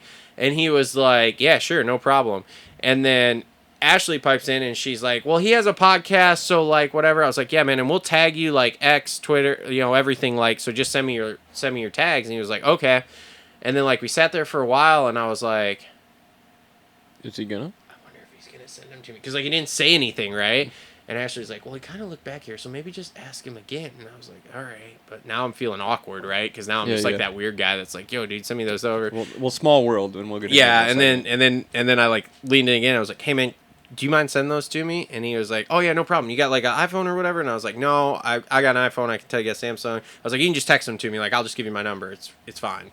And he was like, "Yeah, okay, cool, man." And they like sent, and like I thought he was just gonna send me one. And then he's like, "Pew, pew, pew, pew, pew, pew," and I'm like, "All right, sick. Thanks, so, buddy." You said that. Yeah. And then I see the tag Kale 168. So Kale, local rider around here. So when Emily ripped her ankle open at the track, Okay. remember that whole deal? Kale was parked next to us, Okay. and we were shooting the shit. Super nice guy. He's Yeah. one of the good ones. And yeah, dude, Emily was in there with the thing all wrapped up, and Kale was like dabbing it up for her. Like taking care of her, like, "Hey, you need Cool. Advil, anything? Help me load up the bikes," the whole deal. Nice. And then we're at the hospital, and he goes driving by the hospital, DMs me, messages me, "Hey man, you guys need any snacks or need any food or anything? Like I see Wow. you're still at the hospital and all that stuff." And I'm What like, a dude. "What a guy!" Well, shout out to Kale, man. So shout out to Kale. I don't know if you're a listener or a rider. I don't know or, either, but he's tagged in the McAdoo pictures there, so you guys go. So go give him a Go follow. give him a follow because he hooked us up with those McAdoo pictures because that was gnarly, which we'll get to that too. So. Also give Kale a follow because he does a lot of the Canadian national stuff. Oh, okay. And so it's kind of an oxymoron here because I'm the first one to shit on guys that are a little ways out of making the qualifiers. Mm-hmm. But Kale has a cool approach to it. So Okay. Kale, he goes to he's in the LCQs, but he's just like, "Hey, this is what I had today. I had a great time, and I just love being here and love being a part of the sport." Instead of the guys that are like, "Oh, dude, I've been grinding, and I got 64th place this weekend," or whatever. Yeah. And like, it'd be really cool to get him on and actually tell this story, like life of a privateer kind of thing. So he works in IT, so he can work from a computer. Makes so sense. he had some PTO and stuff. So Yeah. he went to every single outdoor round. Okay. He gets to California, van breaks down. So he goes, buys a brand new Ford Transit van, Okay. puts all the bikes, everything in it, and then the swing gets to Thunder Valley. The van, bikes, everything, long-term parking at the airport in Colorado. Gets on a plane, flies home, Yeah. works all week, gets on a plane, flies back, picks up his van, goes to the race. That's awesome. Yeah. And then I Wait, think he got... that's the guy that did that? Yeah. I've heard this story somewhere I've told you else. this story before. You've told me? Okay. Dude, Small that's world. nuts. Small world. Yeah, that's super There's crazy. thousands of people in the stadium. Yeah, and Kale's sending you pictures. And the only reason he was sitting in front of me was because we were on the end, but there wasn't, like, the stadium wasn't that full, and we moved down, and ended up sitting right behind him. That's the only reason that I was even remotely in the area. Yeah. So. Kale's a super nice guy, and a lot of people may know him too because he's kind of linked up with Walker all summer too. Oh, okay. Traveling around with him probably in some of his videos and whatnot. Okay. But Makes sense. rides a Stark, like Cool. Kale's Kale, dude. Good. That's awesome. He's a good fucking guy. That's awesome. So, guys, want to remind everybody here, the Nano Extreme free samples are still available. Send us an email to themotoaftermathshow at gmail.com with your name, email, and address, and we will send you out an absolutely free sample to try. Me and Cole have tried it. We really enjoy it. It works fantastic for all of your aches, pains, everything like that. It's a pain relief cream that's all natural. Tons of great stuff in it. We are very crunchy in my household, or trying to be as crunchy as we possibly can be. And it is just right up there on our list for things to use and do. So, Well, we're sending some to Cameron McAdoo, I think, right? we need to. So make sure to send us that. I have a whole bunch of emails and stuff from you guys already, which I have to put together and send to them here. Nobody saw and us we at the will- race though, so Yeah, nobody got nobody any. saw us at the race. So, all right, let's jump into this here. So we got 450 race recap brought to you by our friends at Gutter Works. Always well hung, just like Justin Barsha. Well, you said it to Eric. Cooper Webb is fully in the driver's He's seat in the now. driver's seat, baby. I I had a feeling I had a couple guys hit me up like, hey, what are you feeling? Who's winning or whatever for like Rocky Mountain fantasy stuff. I was like, Webb. Like, Webb's winning. We're 100%. East. We're East. Some of the shit I saw him doing in practice, he was able to move around, do some different stuff. Yep. Before they took the whoops down, he was going double in off that little hump, 4, and then 5 all the way to the end of the whoops. Wait, which was- I thought. Oh yeah, you're right. When he did so that, he he- would double in over the starter whoop, yes, and then he'd go 4, yes, and 4, then 5 in out. the whoops, and I was like, Ooh, yeah. yeah, and then just he just looked like he had I it. was sitting with you when we noticed that. Yeah. Because you were like, "Look, watch Webb," and I was like, okay, and then I was like, oh. Yeah, we had Corey behind us. Corey Yeah. was horny. Everybody was fired up. Everybody was fired up about that. Fired up. So, Not as fired up as you guys were about Murphy, but we'll get to that too. dude, Patrick Murphy was looking sweet, and then he's on Spicy. the board, and he's like 4th. Spicy. So I don't know. Yeah, we were fired up. We were on the Murphy train in C practice. You guys were. So anyway, but back to Cooper Webb. Yeah, he's in the driver's seat now, man. And for the race specifically, like, he was in second behind Ken Roxon. We weren't even 2 laps in, and I was like, Webb's winning this one. At the 9:30 mark, I turned to Ashley and I said, watch Webb, he's going to pass him. And she's like, what? I was like, just watch. It's his time. Yeah, that's what It's his time. I said, I've seen this movie before. Yeah, exactly. Yeah. I was Just gonna different colored bikes. I was going to be very surprised if we didn't see Right. that happen. And he kept showing him wheels and just doing what he does. And I was like, watch about 5 minutes ago. He's going to start laying the coals on him. Yep. And, man, just did what he did. And he just looked extra spicy, just like scrubbing. Like, just, you see him off the finish line? Oh, Just yeah. styling, dude. Oh, yeah. Webb looked as good. And there was something about the black gear with the gold yesterday that was, I don't even want to say like evil, but it was just like this. There was this energy about it Thought? of like, I'm here to fuck. I like black and gold anyway. I'm just. I mean, fan it was of cool looking What gear. color boots did he have on though? I don't remember. It's a I great think he question. ruined it. He needed black boots. It's a great question. Hold on. If he didn't have black boots, would have completed the fit. Hold on. We got it here. But the helmet I saw was matched up. That looked sick. Yeah. Yeah. He. Like I said, there was something about it. He had on the neon yellow A stars. God. Yeah, that's ugly. I don't know, man. There was some That made it a shit kit. Coupe, black boots with that gear, and there was some about it that was just like there was a power to it that made me feel of him like showing up to be like, I'm here to be the man.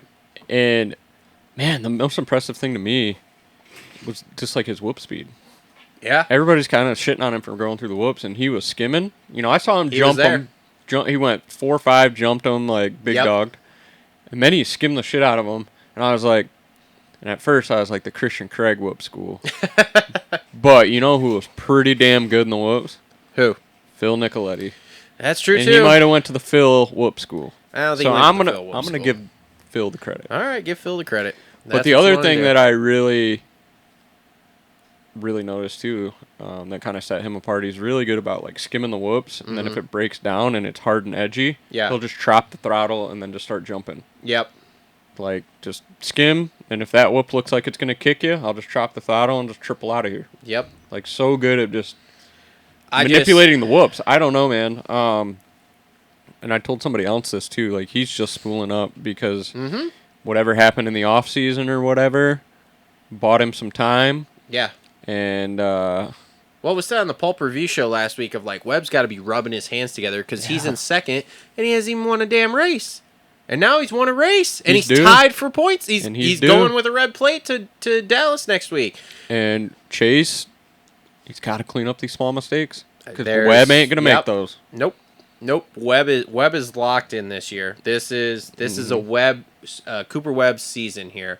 Yeah. So if he wants to beat him, he's gonna have to be on point. Yeah, and I'm going a long way into the future here though. But a 3-time champ, that's kind of some rare air. Supercross champ, but I would love to see Coop prove me wrong outdoors because that's going to be a thorn in his career, not being a 450 outdoor guy. Yeah, so that takes him off the Mount Rushmore. We'll have to wait. The Mount Rushmore of 8 people. Yeah, 8 people on that. No, thing. Definitely a Hall of Famer for sure. He'll be in the Hall of Fame someday. But I think any 450 outdoor success is going to kind of hurt him a little bit as far as his legacy goes. So, Coop, if you're listening to this, man, take this shit personally and use it to rub your hands together because I would love to hear you talk shit to me on the podium of your outdoor 450 win. Yep. So. Kenny, second place. Rode great. Made up 2 points. It went a lot better than I thought it was going to. I thought, I didn't think he was going to make it that long out front. Did you?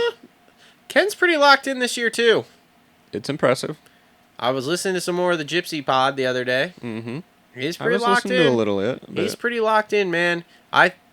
Now again, we got to get past round 8. Mm-hmm. So we'll see once we get past Daytona. Mm-hmm. But right now he's still a guy. Yeah, I think the Triple Crown's really going to suit him. You think that factory Bruce Jenner is really? If he wins next weekend, this gets really interesting. Well, he's 16, right? Back. Yeah. I mean, he'd be damn near tied for the points lead. It'd be like a 3-way lead right now. Oh yeah, like if he wouldn't have had his issues last week, and let's just say he bails out there because we talked about this last week. He'd have had the points lead this week. I mean, if the chain wouldn't have derailed, he would have got some points too. Yeah, so. yeah. So I mean, you're talking. Yeah, he would still probably have red plate at this point here if last week doesn't happen. So yeah, and like I said, it's just all about. Can he keep the flare-ups at bay? Which he talks about in that Gypsy Tales interview about how it's like he's got it more under control than he did when it first started, but it's still like super duper random sometimes. Yeah, I'll have to keep listening to it. Yeah, so it's. Speaking of Kenny, did you see the photo? Which one? Of him and the cameraman.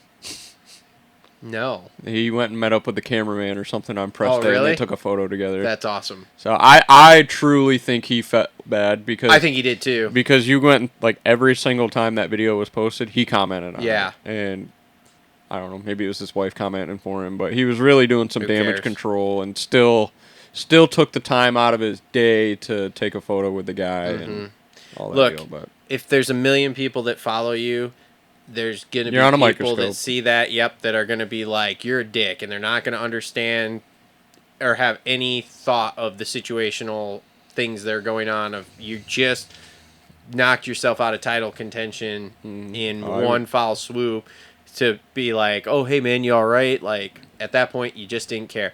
So yeah, to see him go back this week, take a photo, do all the comments on the video and stuff, I do think there's a bit of a like, oh fuck, I'm an idiot. I look like a dick. Yeah. So which is nice. It's cool. It's cool to see a little humble pie out of guys like that too. So that's good on him. So yeah, I mean, this is Ken Roxon. He's always been in the game. Yep. Sexton's third, obviously, hit the gate, goes down their first lap, and I saw that and I was like, oh, Jesus. Yeah. But and then when he was slicing and dicing, I was like, oh, Jesus. Yeah. Well, Emily asked me if he was going faster because his visor was gone.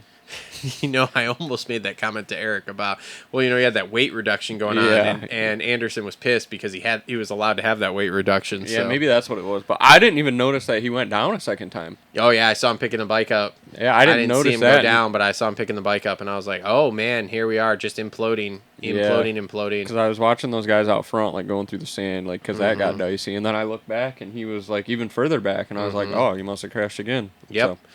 But, I mean, that was a good ride to come back to third, dude. He was moving. For a track that I don't feel like there was a bunch of movement on it. I felt like it was pretty wide open. As Anstey said, the turns were pretty wide open.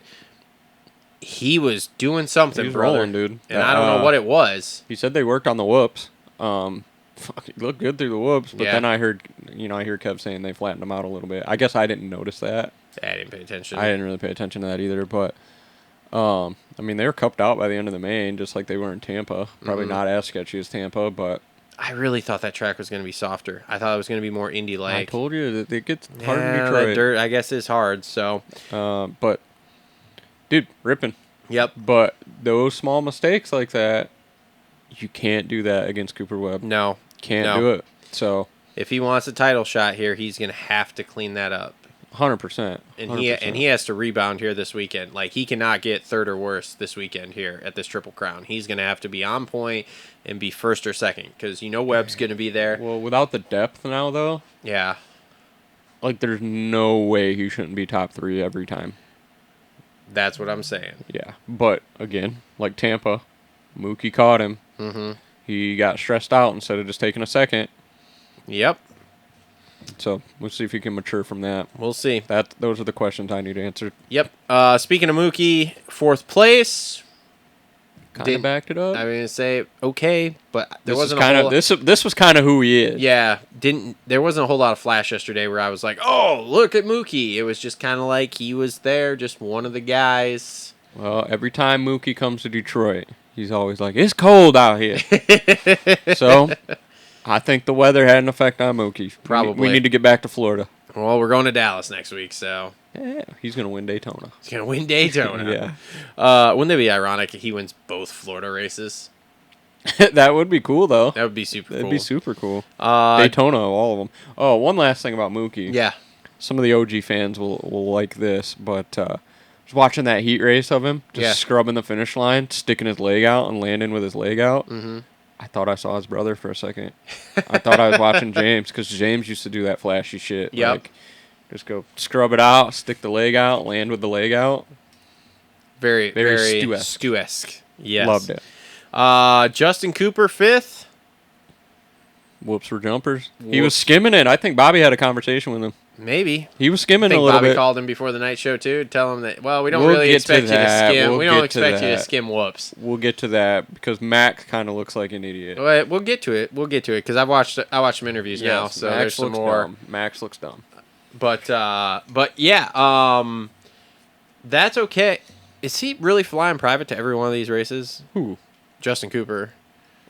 Probably because of his girl. I don't know. I don't know. I saw I something. see it was kind of cringe, but his girl popped up on my TikTok. Oh, boy. Was like, yeah, do you fly your man private to every race? Because I do. Oh, or boy. like some shit like that. Oh, boy. I'm like, ugh. Oh, boy. Yeah. That's why Moto Memes and them picked that up Maybe. about him flying private and having to have, what was it, Rolls Royce to drive him to the fucking race and something like that. I don't know. There was a whole bunch of stuff that was just like, is this real life? Like, is this really what? Because, like, I saw him on the PJ for A1 or whatever, but I'm just like, is that every round? Like, he's flying I private don't know if every it's round? every round, but When your wife is so rich. it's not the wife. Okay, when your wife's family is so rich Yeah.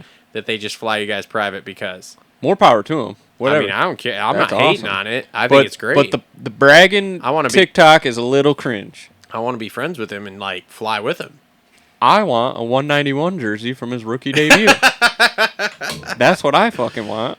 So There's a guy out there with one, and he's like, never for sale. lame. Lame. But yeah, I think this is where he slots in. You know, the top of where he slots in. I don't think he gets better. I think this is where Hunter Lawrence would have been too. He had a gift at the end. Yeah. Benefited my Rocky Mountain picks because I had him in 5th.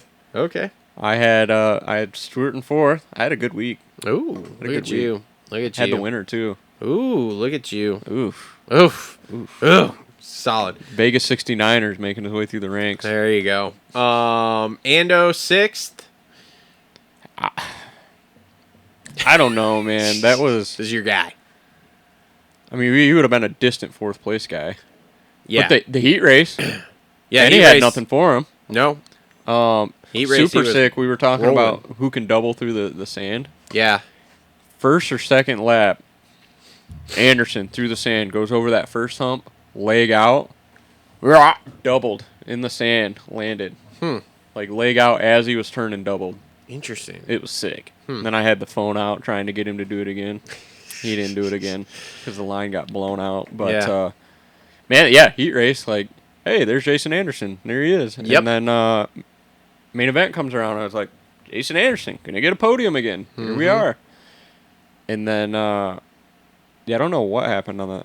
I think he probably cased that big one and went over the bars or something. 2 Yeah. laps to go. He's laying in that corner. I was like, damn. Yep. So, bummed for him, but this is what he was. I mean, he's only 21 points down. He really wasn't far down. No. He would have been 18 down too. Yeah. But I don't think he just doesn't look like he can go with those guys. No. And like I said, he's openly admitted. He's like, I don't have the speed with those guys. Yeah. Is he Anymore. trying to find it, does it seem? Or is he just kind of content with where he is at? I think he just wants to get paid to ride the next 3 years. I think Yeah. that's what he wants. He would be a guy that needs to do he needs a Dino style program. Yeah. With Dino. Mm-hmm. Together. Yeah, there you go. There you Yeah. go. All right, Barsha 7th. Talk about a shit kit. Was Kinda not like- impressed. The reverse 2 in the pink. Yep. Just not impressed. Yeah, what's up with this, like, I don't know. I'm gear not trend right not now? impressed with it at all. Him riding yesterday was, again, okay. I watched him a little bit here and there, but like nothing Nothing special stood from out. Barsha, No. really. The Baker program isn't doing wonders for him. A lot of brrr.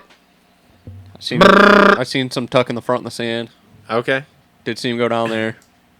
But yeah. Yep. Dylan Ferrandis showed up a little bit yesterday, did battling show- with Jay Coop in He that did heat show race. up a little bit out front in the heat. Yep. I thought that was a solid day for Dylan Ferrandis. I mean, He looked a little flashy, a little fighty. I was having a conversation with somebody this weekend through text, and we were just talking about him, and it was just like, dude, poor guy's Get just to got outdoors like we say every week. poor guy's just got nothing anymore. Like, he just isn't. He got that one, and I don't even want to say gifted. He lucked into that one outdoor title, and we all. Lucked? I'll battle you all day on that. I mean, He kicked the shit out of everybody. Okay, but what the hell else has he done? He's got a 250 outdoor title. He's got I mean, two. I understand the 250 stuff. The whole list of fucking 450 class has those. Yeah. So you get to Not as many 450s, as and him, it's like, but- what have you done? You got that one lucky. He's got a 450 outdoor you title. got that one lucky 450 outdoor title. Who else on the gate's got a 450 and you outdoor haven't title done right now? anything else. Kenny's got 2. Coop doesn't have 1. Sexton's got 1. I mean, I understand that. I'm just saying, like, but you're, and again, Supercross gets him hurt every year. Yeah, that's true. That's what it is. I guess He can't Sure. even get into an outdoor season, or he starts getting some speed. He has 450 podium. Yeah, I don't know, man. It's just he's so Like how many invisible to me most of the time / hurt that it's just like, what the hell? Anytime he starts getting some steam rolling, like Yeah. he was last night, something happened. Yeah, that's true. So let's just Dylan. Let's just keep just keep it rolling. AP 9th. He showed up last night too a little bit here and there. I think he peaked last year.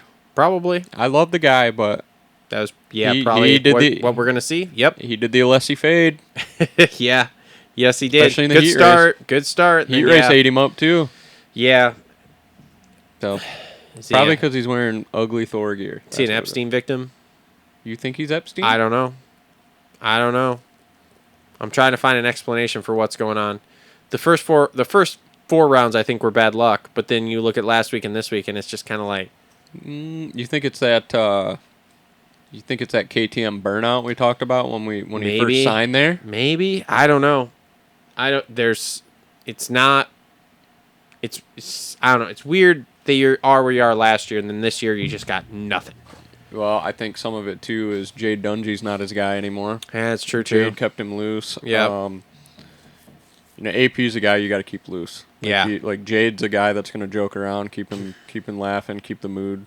Yep. You hear the stories back in the day of Bobby Reagan pulling him into the semi, and they did fucking karaoke in the lounge, and he went out and won. Yep. So, I think that probably has to do a little bit of it. Obviously, things probably aren't, high and mighty at KTM right now. Yeah, that's from true. that side of things, maybe. I think a lot of that's maybe playing into it because he came in healthy. He's not hurt. Yeah. He just doesn't look like he's got the speed. Nope. Maybe the level rose and he couldn't go. Maybe. So maybe. Officer Hill cuffing and stuffing to 10th place. Officer Hill. I don't know, man. Officer Hill with the golf thing and opening ceremonies definitely wasn't on my bingo card. I really wondered with all the injuries. I was like, who the hell are we going to see in opening ceremonies?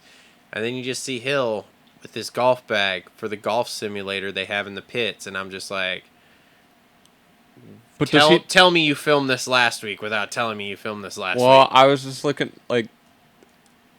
if anybody out there's doing video for Justin Hill, and he's going to stay in opening ceremony. He's been a solid top 10 guy. Yeah. Which is nothing to shake a stick at. I know we're fucking shitting on him, but he was pretty high and mighty on himself wanting podiums, but... Dude, he has some random nights where he shows up and you're like, oh, there's Justin Hill. There we are. Yeah. So, but yeah, golfing wasn't on my bingo card. They need to have him rolling around in a cop car arresting people. Yes, there you go. Can we talk about him stalling the bike too, and then the bike not starting? In opening ceremonies? Yeah, I felt bad for him. I did too. He probably hasn't ever been in opening ceremonies ever. Yeah. And he stalls the bike. Yep. And then it won't start. Then it won't start. And I'm just like, oh, that's not good. Yeah, Officer Hill didn't do a lot of cuffing and stuffing last night. He was just kind of there. Yep. Colt Nichols, 11th. He looks uncomfortable. Still not. Looks uncomfortable. The Suzuki ain't it. The few times I was watching him, it just didn't look... He looks like he doesn't like that bike. Yeah. So, Shane McElrath, 12th. Got out front in practice every time, man, and was burning laps, but... Learning the pace. Yep. So okay. I think he's been very solid, though. Yeah. Savachi, 13th. Big get off in practice on that quad they took out. Ejectocito, cuz. Thanks a lot for fucking that up, Joey. Everybody else was probably thanking him because they didn't want to hit that thing. Dude, I'll tell you what, seeing Volan hit that first was epic. I would not have wanted to hit that thing. I wouldn't have wanted it either. It was fast. It was really fast, and you had to come in, wheel tap in, and then poof. Oh, it was technical for sure. Yeah. Man, I'm so glad he's all right because I think like Villapoto when he snapped his leg. Yeah. It looked just like that. Yeah, that was bad. And then I didn't even see that. I saw Benny crashing in the whoops at the other end because that's where I was. Well, Benny crashed in the whoops, and then simultaneously we got Ejectocito. Yeah, and then I'm like, why are they red flagging it? Benny got right up. I don't understand. And then you look to the left, and Joey's just dead. Yeah, then all of a sudden somebody's like, yeah, no, Savachi crashed down there. I'm like, oh, never mind. Figured it out. I think he probably just took a lot of time to catch his breath because he laid there for a second like he was out. He wasn't out. Yeah. But I saw him like kind of talking to the medic like, dude, I just had to catch my breath. Like, yeah. And then in the main, I think I saw him off the track at some point over that step up triple kind of thing out of the corner. Oh, okay. Like I don't remember. Did you see Mookie go off in the whoops at some point yesterday? In practice. Yeah, okay. Because I saw him all of a sudden rolling between those two berms with the nets, and I was just like, oh, I don't know what happened there. Yeah, that's what happened there. Okay, cool. He stewed it. Mitchell Oldenburg, 14th. Okay. Jerry Robin, 15th. Robin held it together for 15th. Yeah. He didn't lay an egg. Didn't lay an egg. He didn't get a hole shot either. No. Mitchell Harrison, 16th. Chiz, 17th. Kev, 18th. Grant Harlan, 19th. A-Rod, 20th. Mm-hmm. Starling, 21st. And surprise, surprise, Benny, 22nd. He had a rough day. What do you do in the main? Do you eat shit in the main too? I don't know. It's always a rough day if you're Benny. You never know what you're gonna get. You just never know. Benny is just a box of chocolates. The Benny experience. He's just a box of chocolates. Yep. So anything else 450 wise there? Trying to think, man. Just Webb just looks spicy. Yeah. I guess I didn't. I should have had my eyes a little more on Sexton coming through the pack, because I don't know. I'm a shitty fan. I'm a shitty fan. Because I'm like, I could watch this Roxon and Webb battle on the TV when I get home, but I'm not gonna be able to watch Sexton come through the pack. Yep, I know. I didn't do well at that either. This is one of the things that's been. We'll talk about this in halftime here. You gotta go to the race. No. This has been your 450 race recap, brought to you by our friends at Gutterworks. Always well hung like Justin Barsha. Let's get into halftime. Complete Racing Solutions halftime report. Make sure to check out CompleteRacingSolutions.com. And this month we are highlighting the Coach Rob Beams YouTube channel. There will be a link in the description down below if you want to go onto YouTube and search, and make sure you put in Coach Rob Beams in the search bar. It'll pop up, posting new videos every single day to help you get healthy, help you get fit, and help you get faster. Make sure to go check that out. Yes. So as far as going to the races, I always despise the first race I go to every year because my brain is not trained to watch the races in person. It's different than watching it on TV. And so I'm never paying attention to what I should be. I'm missing things like that, like watching Sexton come through the pack, which I should have been watching instead of the leaders. I did catch some stuff in the 250 class, but yeah, there was a little bit of that I caught. But it's always super duper tricky. Like in qualifying, I'm not watching fast laps like I should. And that's one of the things that I had that thought yesterday too when we were sitting there watching. I'm like, okay, we complain about them not catching the guys doing the fast laps. Come sit in the stadium and tell me who's doing a fast lap. Right. Because it's tricky. Because you're like, oh, I want to watch.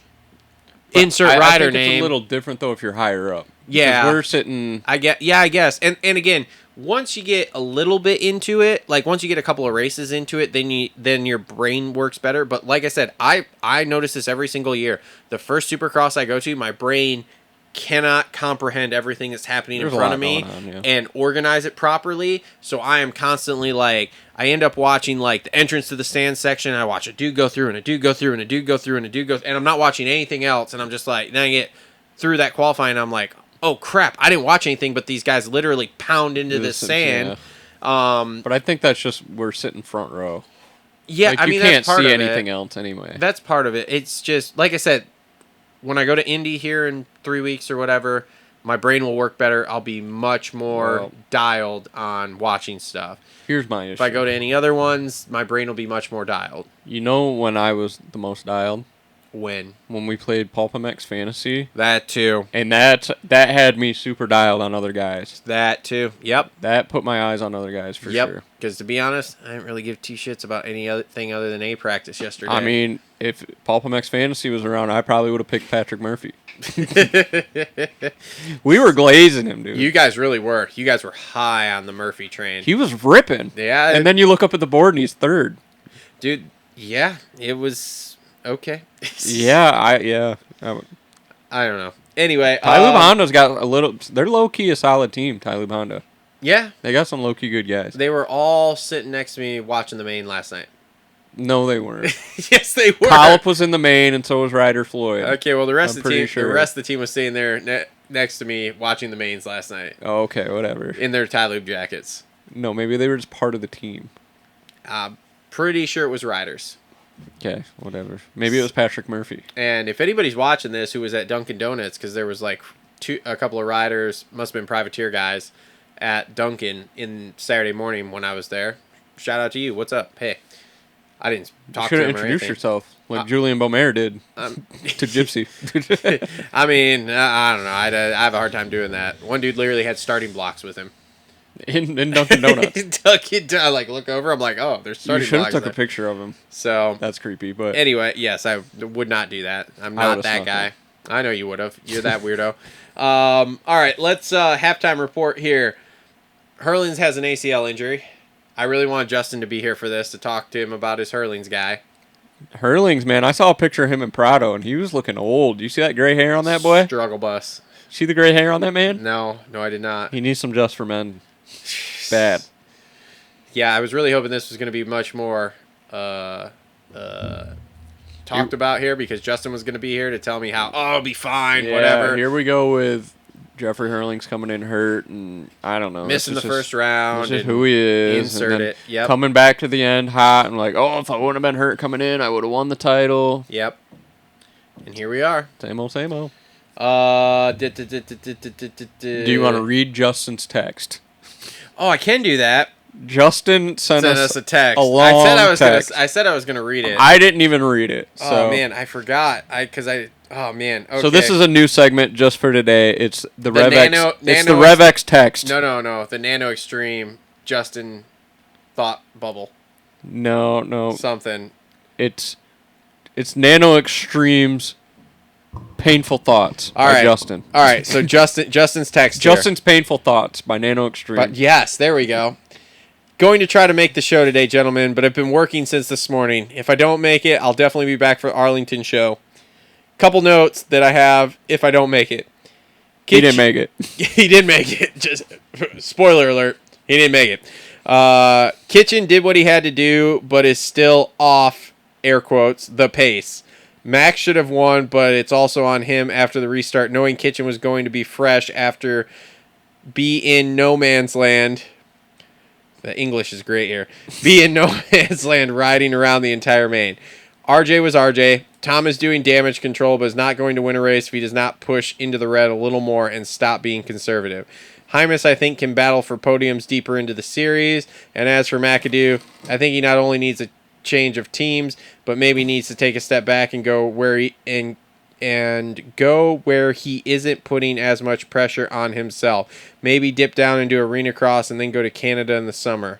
Whoa. That's a little hot. Whoa. That's a little hot. 450s. Well, Coop is definitely getting saucy, and if he wins in Arlington, I think Chase needs to worry. Kenny was solid, but needs to protect the inside more, which is ridiculous since he knows Coop is in his rear view. Chase pulled a chase, and everyone else better get used to it being those on the box for the rest of the series. Only notes I have for Arlington 250s is I expect Davies to win. Juju continues to put heaters in qualifying, and if Deegan doesn't remotely have the pace in any of the mains, I think he backs it down and starts focusing on outdoors. Okay, my books is done. Okay. And that's Justin's Nano XTREME. Painful thoughts. Because I told him I'd read that whole thing on there. So there we are. So that's Justin's thoughts on everything.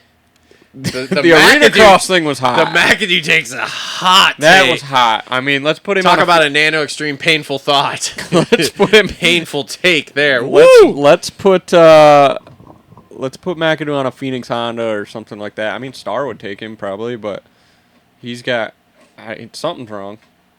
It's not great. We'll get there. We'll get there in our 250 review here, but okay. So continuing on with the halftime report here, though. Okay, so out of respect for Emily, I did not bring up the couch thing at the race yesterday. Oh my! You should have brought it up. She would have loved it. I really wanted to, and then I was like, you know what? Me and her haven't talked that much. We're not on that level that I'm just gonna come in and blow her out. Be like, so Cole said you had this idea, and everybody said that fucking sucks. I told her about it, and then she went and was watching the show and reading the comments, and she's like, oh, I got people agreeing with me, and then there were some other people that weren't agreeing. Look, there was a couple that were like, okay. Her big thing is the camera. Yeah. It's not even, you're just fucking. It's in a different spot this week. It's your side face. It's in a different spot this week. I don't know what to tell you. I don't have 3 views. But if we were like this. So you want me to sit like this? Yeah. What's up, everybody? Here we fucking are. Yeah, honestly, this would be a little better. Was it her that commented and said that you need to change the camera? It's looking at the back of your head? No. She doesn't have a burner. You would know it was her. Okay. But no, like, look at us. And then if we wanted to clip it, we're straight on instead of just clipping the side of our But I'm talking faces. to you. But we're talking to the audience. No, we're having you and I are having a conversation. This is like Gypsy. The only reason Look at Gypsy's looks different is because he has 3. If we had 2 more cameras, where I have one here and then we have one there, that's how it works. Hey, and I'm uncomfortable in this chair. What do you mean? I'm uncomfortable, dude. Feel free to bring your own next time. You notice I'm always fidgety and moving around, and the lights are getting unplugged. Feel free to bring your own. My back hurts. Bring your own. I'm bringing a couch. I want to see you haul that in and out every week. A black leather one. We're going to vlog this. A black leather You couch. can't even get out of the truck in the driveway without falling on your ass, and you're going to haul a couch in and out every week? Look, man, I don't know what's going on with me, but I took the dog for a walk the other day when it was a little icy, and I went down. And the worst part about it was that day where everything was just kind of a glazy thing of ice over the snow. Yep. And I took him to Scotts Mill Park. Okay. He's a husky. So Yeah. he's loving it. Absolutely. But I'm like, damn, it's a little slick. So I'm like, hey, brother, we got to go the other way. So I'm like walking across the snow thinking that it's going to crunch, and I'd crunch in. There's a glaze on the top of it. Didn't crunch in at all? It didn't crunch in at all, and I'm getting on a little bit of a hill. And swifted off to the side like that, put my hands out. Didn't let go of the dog, thank God. He would have been gone. And I didn't have gloves on. And it was like that crunchy snow. Oh, yeah. Hands are bleeding, dude. So I walk back to the truck. Yes. I'm walking the dog here, and I got bloody hands. That's awesome. Looks like I just committed a murder in the woods. And in the middle of nowhere park. in This happens. Park, and then I'm struggling. I get back to the truck, and the truck's locked. And I lock the keys in it because I got the code on the Ford. And the other side where I need to get in is just a full sheet of ice. And I didn't want the dog jumping out on that side. Yeah. So the door's locked on the passenger side. So I gotta tiptoe it over to the other side on the sheet of ice, hit the code, and then tiptoe it back to the other side and open it up and let the dog in. Sick. Meanwhile, I got this dog sniffing and pulling everywhere. Nice. Malamute life. Nice. Anyway, I weeded it up at the park. Did you vacuum your hands off with the Kirby when you got home? Thought about it. This isn't the first time I've been on the ground because of this dog. So This is great. I took him. This was a while ago. New dog owner life. Yeah. I was like, this fucker does not walk nice when you're Okay. just walking him. So I was like, I'll just cruise on the bicycle. Now, okay, so let me ask you this. Do you have the leash just on the collar around the neck, or do you have a harness? Got a harness. Okay. So that helps a little bit. Then I That's got key. the one that kind of retracts and pulls back leash. Oh, okay. Anyway, we're on the bicycle, and he's just kind of moseying along. I'm like, this is great. Yeah. I'm going his pace now. And we get down, kind of live on a country road. There's 1, 2, 3, 4 horses. 4 horsemen. 4 houses on this road. One of them's got horses, so that's probably why I said that. There's a dog on the porch with this other one. Yep. Just fucking barking at him. And I was like, well, we're not going much further than that. So I'm out in the middle of the road, and I'm trying to turn the bicycle around. And as I'm turning the bicycle around, he yanks it. Yep. What's the first instinct? I go to grab the brake. Guess what brake I grab? front I one. grab the front brake. And I'm over the bars in the middle of the road here, and I got cut up hands. Oh man. Yep. So have you rode the bike with him since? Yeah. Oh, we're dialed now. Oh, okay. We're dialed All now. right. Yeah, because I did that once, and I don't think I ate it, but he tried to yank the bike out from underneath me going somewhere, and I was like, nope, we're good. We Yeah, will not he's- be doing this again. He's pretty good because those dogs like to pull. So it's kind of like you're pulling a sled. So, Yeah. I'll drag the brake so it gives tires ass out a little more. Yep. But, yeah, I learned the hard way on that one. That dog's taken me down twice. I remember getting up in the snow the other day and just being like, so this is 30. Yep. 100%. 100%. So Yeah, that's story time. But that's awesome. That's awesome. But yeah, needless to say, we're not getting couches. There's a lot of negative pushback about the couches. no, there was wasn't a a lot lot of negative pushback. There was a lot. There was at least half a dozen comments. Was there anything on the crotch rocket idea? No, nobody said anything about that. Oh, So Three that's a Stooges. possibility. We should do that one. We should do that one. Oh, that'd be so lame. Did you watch that Langston interview? I haven't. Give me the clip notes. You dropping bombs? He dropped a lot in there. Like a lot. Like throwing shade at everybody or what? Well, so he started it. They were talking about when he kind of got clippied from outdoors and how that all went down. We kind of know. And that was a little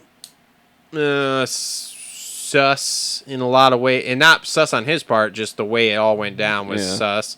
Then he went after, like you had talked about seeing, he went after Mathis a little bit. That to me doesn't really make sense. Something must have had to happen between that time because I was gonna say there's some interesting things with that because, like you had brought up, he has been on the show doing things with him, so I don't know. It's weird. Now, don't get me wrong.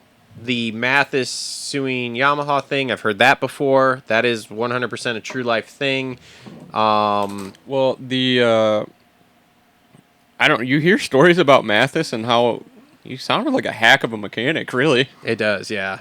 Some of the stories he says. Yeah. So, so I don't know. And like I said, the whole interview is just super interesting and not a whole lot I want to really like dive into here on the show because some of it's stuff I've talked about before that is questionable for certain things, and we're just not rehashing that right this moment. So maybe in the future I'll have a different take, but for right now we're just staying away from those topics there. But it was very interesting. It's a very good listen in my opinion. I'll have to give it a listen. It's funny because there are things he says that Cooksey will say that people are like, oh, it's just Cooksey or whatever. And he backed him up. And then he backs it up, and it's like, there's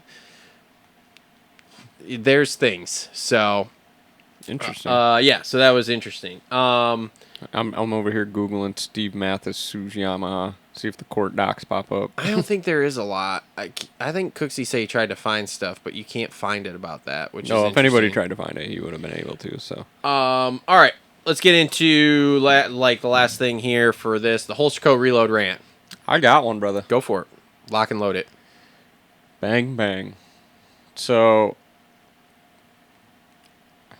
I brought this rant up before. Hang on, I got to gather my thoughts. Okay. The fucking trophies, dude. The fucking trophies look like they came from Temu.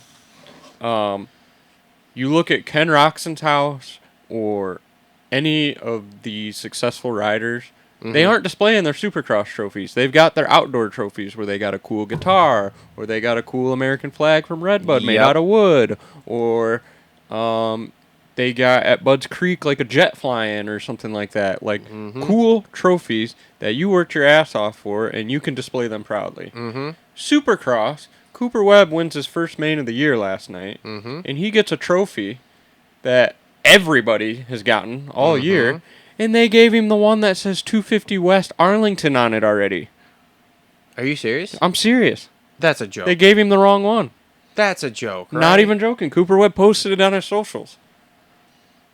Get out of here. And then you got second and third place. So, like... Feld, tighten it up. So, like Malcolm Stewart. Yeah. He's probably going to keep that trophy forever. Yeah. But it's not that cool. Like... What are the Formula 1 trophies like? I don't even know. I don't know. They're not... They don't look like the ones that I can go get at my local fair race. Let's see here. I can go win the C-Class at the Marshall County Fair, and my trophy's cooler than the second and third place trophies in a pro Supercross. Let's see. Like here. what? Like what are we doing? So, yeah, that's my rant. We need better trophies. Yes, we got some guitars in Nashville one year.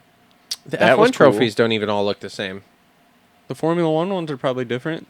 Think of the NASCAR one. You Yeah. win Rockingham, you get that big marshmallow looking guy. Yep. Like, it drives me nuts. So, if like last weekend this weekend Ken Roxon gets second, like he probably gave his trophy away to some little kid. Yeah, dude. Like why would you want that thing? All these are different. Like these are all sorts of different. Dude, this one here from back in the 90s when Sega sponsored it has literally a big Sega logo. And is that Sonic? They probably gave him a Dreamcast. Like, yeah, they all... The thing is like Detroit. I'm scrolling this and they all look different. Like Detroit. We're at Ford Field, right? Yeah. The CEO of Ford is a fan of the sport. Mm-hmm. You don't think we can get a blue oval style trophy that says Ford Field number like first place, second place, Yeah. and you don't think Ford's gonna step up and maybe pay the fucking $1,000 for trophies, maybe? Yeah. If that? Yeah. I don't know. Supercross Makes me salty. Trophy. Maybe it's because I go to Dick Street and get cooler trophies. Yeah, and then you go to Supercross here and Go to Cooper Webb's Instagram. I'll do that. They gave him the 250 West trophy. That's unbelievable. That is unacceptable. In his caption, it literally was like, on to Arlington, even though it looks like it happened already, or something like that. That to me is unacceptable. It's the most Cooper Webb thing I've ever seen. Like right here, P1 in Detroit. Don't let the trophy fool you. Texas is up next. And then here's the trophy. It says P1 250 West in Texas. That's his personal Snapchat where he probably sent it out to all his boys. Dude, that's unacceptable. Right? Like, that is Feld, you got to tighten that up. Trophy, I know don't know mistakes who happen, runs but the you trophy gotta tighten that department, up. but like Daytona. Can we get maybe... Can we get dude, make it the Speedway. Yeah. Just, it doesn't have to be, like, crazy. Just Well, make it I the think Speedway. Daytona Supercross, they do get a different trophy. Do they? Yeah, because it's like one that they keep adding the names to every year. Oh. Like they do for the 500. Okay. It's like a guy like riding, like doing a left-hand turn. Yeah, I don't know, Yeah, man. that one. These So Daytona gets a different one. Oh, okay. Yeah, these Like Daytona, you could have a cool one. these Supercross trophies I mean, are sad. Texas, like, can we get maybe like a bronze cowboy boot? Can we get one of those? Cowboy hat, cowboy boot, big old shape of Texas one. Something? Yeah, something. I'm with you. Anaheim won, biggest race of the year. And we got fair race trophies. Could we have big A's? Can we get a big A? It's the big A. Can we get the big ass hat out front Something. with an A on it? Something, dude. Yeah, they should step that up. The outdoors does well. Everybody has Outdoors different has ones. They're cool-ass cool. trophies. Yep. And yeah, and you are right. If you go there, it's like they might have like the first win they got or something like that, or if it's somewhere special to them. But like outside of that, you're right. Yeah. Their trophy rooms are full of Supercross trophies. So And lately, no. yeah. So, yeah. All right. Holzco reload rant from you. Holzco reload rant from me. The smoke. Like, can we turn on the air system and vacuum the smoke out? Can we tone the smoke down? Can we do something? They left the smoke machine on too long last night because it was like a haze. Dude, bro, when I'm watching opening ceremonies and who the hell was it hit Watch the it on finish TV. line? Who the hell hit the finish line? And they hit the finish line and they jump out of the fog, over the fog, and then go back into the fog. And it's like, what are we doing? And then I took a few videos during Is the stadium just have shitty ventilation? No, they didn't. It never got turned on. You don't think? No, because you'd be able to feel it, and we could never feel it. Like during the day when they turned it on, I could feel it. And I said to Ashley, I was like, "Oh, you feel that cold air? They just turned the circulation system on." So I was actually surprised they didn't turn it on because it wasn't really that cold outside. And then, like I said, as much fog as they put in opening ceremony, I haven't seen opening ceremonies with that much fog before. Well, I mean, you could see it right on the broadcast, and then Yeah. there were people on like Facebook like, "What's going on in there? Why is there so much smoke?" It's because they never turned that system on after they did that. Yeah, I was thinking I was going to get carbon monoxide poisoning or something like they did in Minnesota. Yeah, but yeah, it was ridiculous. It was absolutely ridiculous because it makes the videos look blown out all the time. Like the white lights are bad enough, and then if you're trying to take a video with that there, it's just hazy. It's weird. Yeah, it looks like shit. Yeah, Looks it like doesn't look good. Like the videos I got, it looks like I filmed on a fucking banana. Yep. So I don't know. That's one of those things like. There needs to be something else figured out with it because like you said, you can see it on TV too. Like it makes everything look weird. Yeah, I just told everybody it was Jared Lesher on his 2-stroke. That's awesome. All right, anything else to rant about?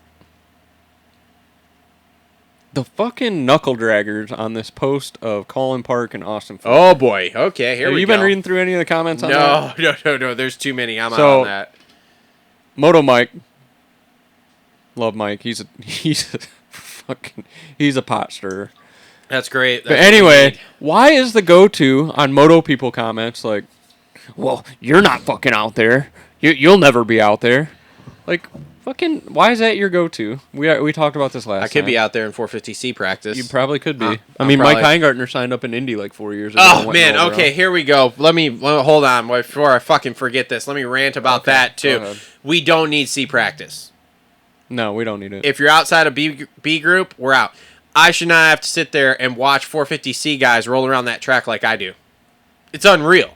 It's literally unreal. Those guys are still really good, but when you put them on a supercross track, I could go out there and do the same fucking thing.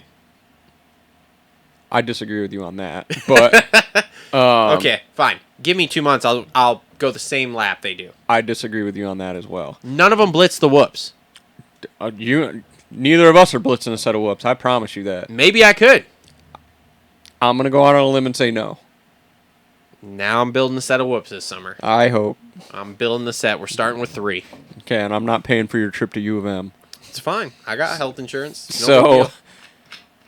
yes, those guys are good. I mean, one of the guys in particular in the C practice, like, will go to Martin Yeah. and be a ripper. Yeah. And then you put them on that stage, and it's like, what is going on? And they don't even make the night show, most of them. Shout out to Jace at Gypsy Tales because this is exactly the shit he talks No, about. C needs to go. Everybody's like, oh, fuck the privateers, but those guys need to go. Your Savachis you can stay. Your Starlings can stay. Your Moranzas can stay. A and B group I'm fine with. A and B group, I'm good. 250B group comes out there and it is like fucking honey badgers, bro. And it's chaos because they're not honey badger. They're not honey badger skill level, but they come out there like honey badgers. C Then group I get needs to go. 450C out there rolling everything for all, 3 laps. All of practice as well. Another thing, Jeremy Hand makes the main last week. We all know he was involved in some drama. Okay. Yep. B practice. Yeah. Tristan Lane's out there in the A practice. Yeah. What the fuck? Dude, this is what happens when you cause Ken Roxon to crash. Whatever, dude. I think Segregated that's to B. bullshit. Segregated. You to make B. the main, you should be in the A practice. Holster co-reload rant. Stupid.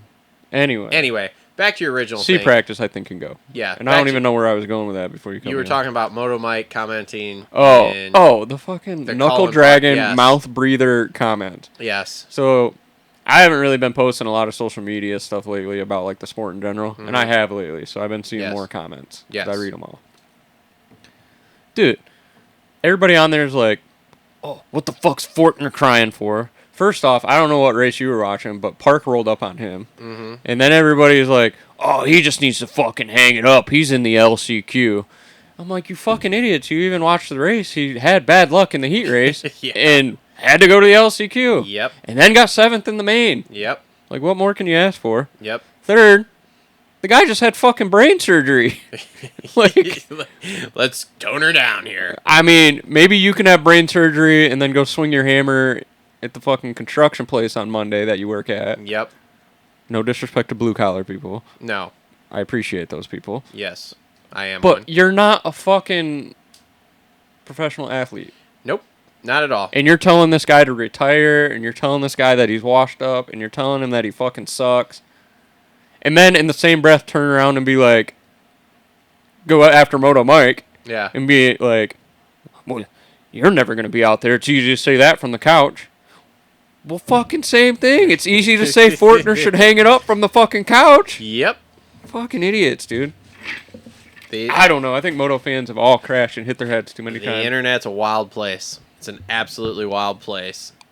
I don't So, know, dude. All right, so that's probably the last time I'll rant about that because it's just It's okay. We ran about it every single week. I think the moto fan base is just full of mouth breathers, dude. Happens. Just hey, Deegan, yeah, that's it. He's not digging. Fuck him. fuck off and Fortner. Oh, man. All right. That's been your Complete Racing Solutions halftime report.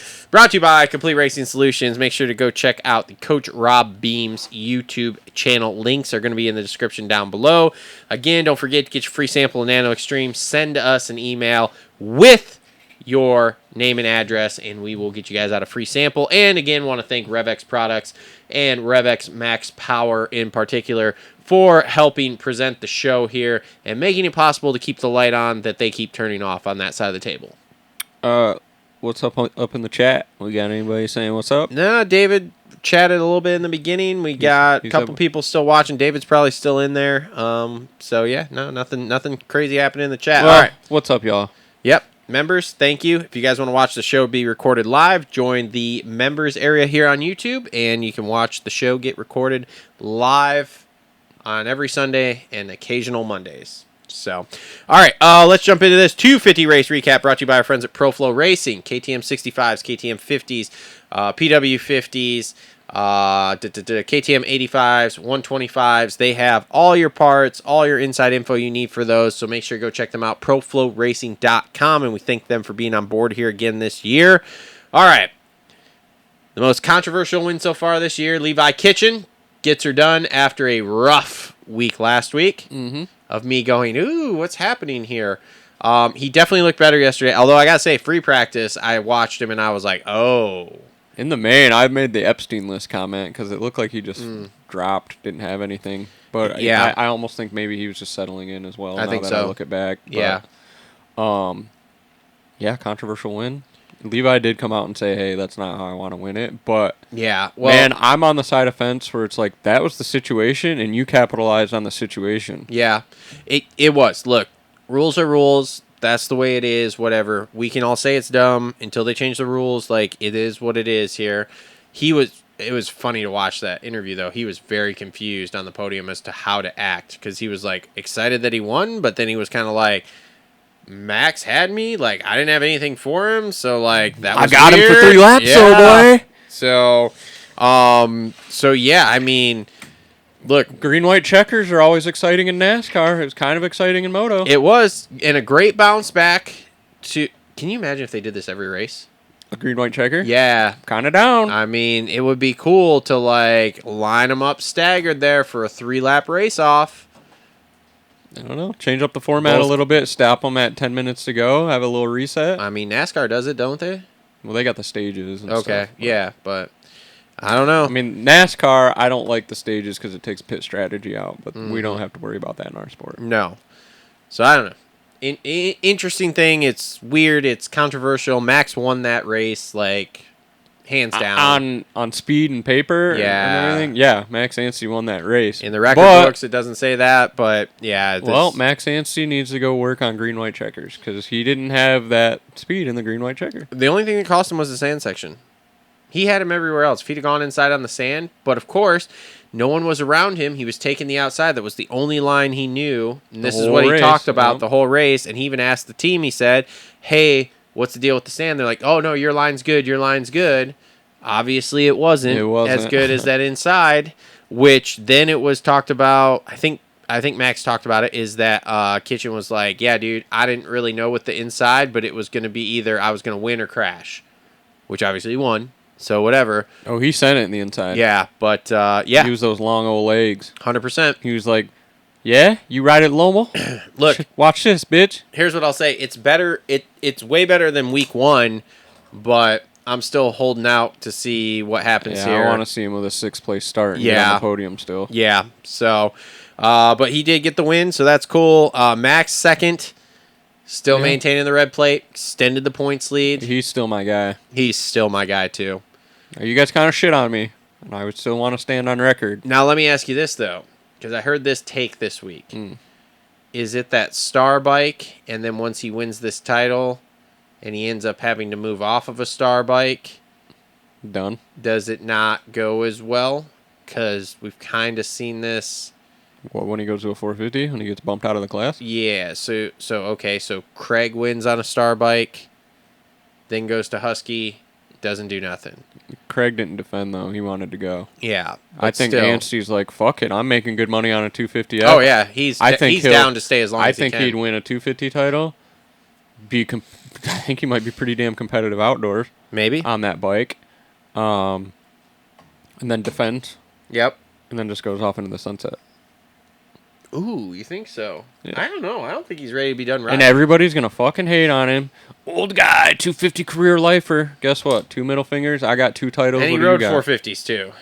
Yeah, and made $1,500 for a third at Southwick or whatever he said that one time. Yeah, so, And as far as the Bobby Reagan thing goes, so he did clarify this. Yeah, okay? I think when I saw that, knowing Bobby Reagan and hearing stories about Bobby Reagan, he was just trying to get him fired up. Which is exactly... And he got him fucking fired up, and now Max looks like a fucking idiot. Max called him after the race and was like, hey, if you saw that, like, wasn't, like, hope you don't think he was, no, boy, I'm trying to get you fired up, and that's exactly it. This is what we needed. That's why I signed you over Jordan Smith. Yeah, Max is like, look, dude, this is how Bobby works. He wants to say this stuff He's to a you football to get guy. you, fired up, ready to rip.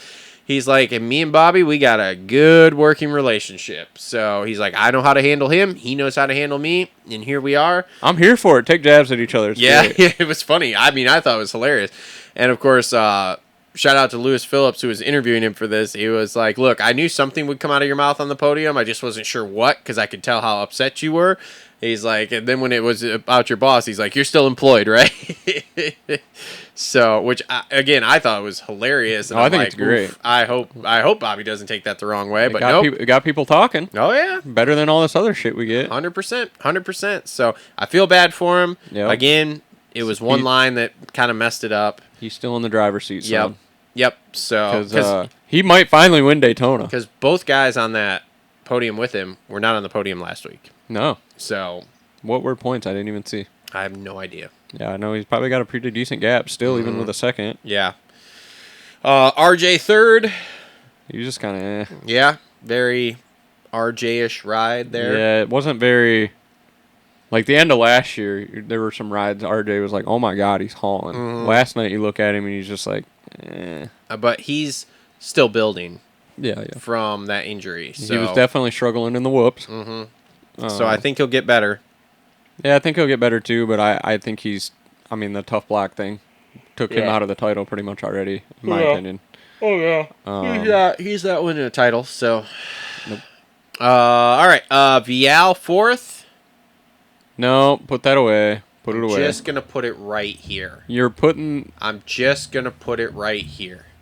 I'm not panicking. I'm just going to put it right here. Look, you said that he got gap sitting in the heat. He tucked the front end in the heat. It's just going to hang out right here until we get through Daytona. He was on RJ's ass and almost podium. If he is not on the box at Daytona, that gets hit. Okay. The number one looks good black and white, though. Number one looks good, but there is nothing with him so far this year that I've been like, yep, that's the defending champ. There's nothing. Not saying he's riding bad. This, in my opinion, is a good season. But 2 top 5s to start. But there's nothing that makes me go, yep, he can go and ride with those dudes. There's nothing wow. No. There's nothing sexy steak about it. And he's not close to Anstey. No. He's not been close to him at all. And so, like I said, I think Kitchen fucking head to head, I don't think he can run with Anstey. No, I don't think so either. So. Dude, Anstey was good. Now, like I said, they got lucky on a technicality last night of that green-white checkered, and they had something in the tank to sprint. But Anstey, beyond that... Anstey, Happy learned how to start. Uh-huh. Yep. So, like I said, if he isn't on the box, I'm not even saying he's got to win. He's got a podium Daytona. Yeah. If you get through 3 rounds and you don't podium, as the defending champ, that's a problem. That's a problem. From that point of view, yeah. I get it. Because, like, I'm with you after that first round there. Like, okay, he may Dungy his way to this title of, like, he's just going to be there every week, right there. But, like... I haven't seen anything that goes, he's wow, yet. He's not close. He wasn't close last week. He's not... And, like, the only reason I think he's 4th is because you've got Pierce Brown and Dax Bennick aren't there. Yeah. You put Brown and Bennick back in, he's lucky to be in the top 5 at that point because he didn't have nothing for them last week. Yeah. Before they he didn't have anything. And I think a big part of it is, and you and I have talked about this both on and off the air, the whoops are bigger this year. And they're built. It's not last year. They seem to be they seem to be actually making it through the night. Uh-huh. The whoops, yeah. We talked about this. You and I were on the same path with this last year. Justin was arguing with us. part of that title last year, we feel with him, was the fact of condition, which allowed the whoops to not be what they're supposed to be. Because I don't feel like he's good in whoops. Yep, I agree. So we'll see. But like I said, in 2 weeks in Daytona, he better be on the box. Otherwise, I'm hitting that button. Because I don't think he's repeating if he's not. Well, hopefully Justin's on that show. Yeah, he'll be here. It's Daytona. Yeah, his favorite race of the year. Yeah, well, his GP guy's gonna win. Yeah. Steve. All right. Nate Thrasher 5th. So Nate Thrasher Runs 2 handguards, which is fucking amazing. So this is what I want to go in. Okay. Anyway. So yes, maybe another little rant here. Yeah. So Ulstraco reload ramp. Joe Shimoda shows up with 1 handguard. He breaks his fingers. Struggles a little bit. Nate Thrasher breaks his fingers. Shows up with 2 handguards. Wow, imagine that. And guess what? 2 handguards. You win a heat, baby. Yep. It's amazing. It's amazing. It's amazing how much better 2 handguards look. Yep. Little flash with winning that heat. Hey, it's like, hey, Nate Thrasher still can win races. He's still alive. Yep. Well, And this is honestly, I think, good for Nate Thrasher to just get fifths. Like, get fourths and get fifths and just fucking get your way through a season. Yeah. Yeah. I mean, yeah. Just make it through without getting hurt. Yep. Yeah, he hasn't done that yet. Nope, not at all. So, yeah, but then okay, but you go back to what I just said about Vial. Even Thrasher's shown a flash, right, of like yesterday in that heat, where it's like we haven't seen that with Vial. So, yeah, I mean, this to me is a good start for Thrasher. He's got to stay right there in that top 5 and not have those weirdo like 12ths or whatever. So they were talking about an incident with another rider or whatever broke the finger. Yeah. Was that Daxton Bennett maybe wadding it up and running into the bike or something? Maybe. I'm not sure. I haven't heard anything about that. So that's just my tinfoil hat. TLR tinfoil hat. TLR tinfoil hat. There we go. Bennett ate shit, got a concussion. Thrasher got into him, broke his fingers. It could happen. So, Hymus 6th place. I think he will continue to get better. Yeah, so I was watching Hymus. I was impressed with him in the main because he was slicing and dicing. He was pretty good there. He was definitely slicing and dicing. And you liked this kid. I didn't like the bright green boots. See, I liked this kid. I thought it was okay. He needed black or white boots. He only had 4 days on the bike before the season started last week. That's impressive enough. Yeah. So, like I said, I think he will continue to get better. Faulkner 7th place. Man, Faulkner. I feel like he's not as good on that bike. I'm with you. Yet. Another thing, he had brain surgery, man. I understand. And I'm wondering if that affects him as far as processing things. Okay. Because I watch him in the LCQ. Mm-hmm. Lots of little overshoots, lots of hanging wheels, lots of little mistakes. You don't think that's a bike? I don't know. It could be the bike. The hard thing is like we've all said here. But is you like think of a fucking brain surgery. I know. I mean, there's just something, because I watched him a little bit yesterday too. My eyes were on him quite a bit. And there's just something that's not as sharp as he used to be. And it's not as fast as he used to be. Yeah, it's a little more conservative. Yes. Which, dude, I like it. I'm not shitting on him. Yeah, I mean, like, if we know how much of a bad dude there is. Another guy. Just get through the season, please. Let's just get through the season. Keep building. Yep. Get to outdoors.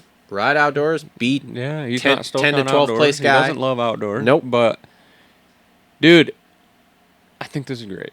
Whatever. Yeah. Get your 7th. Get your 6th. Keep building. Yep. Yes, and he definitely doesn't look as flashy on that bike.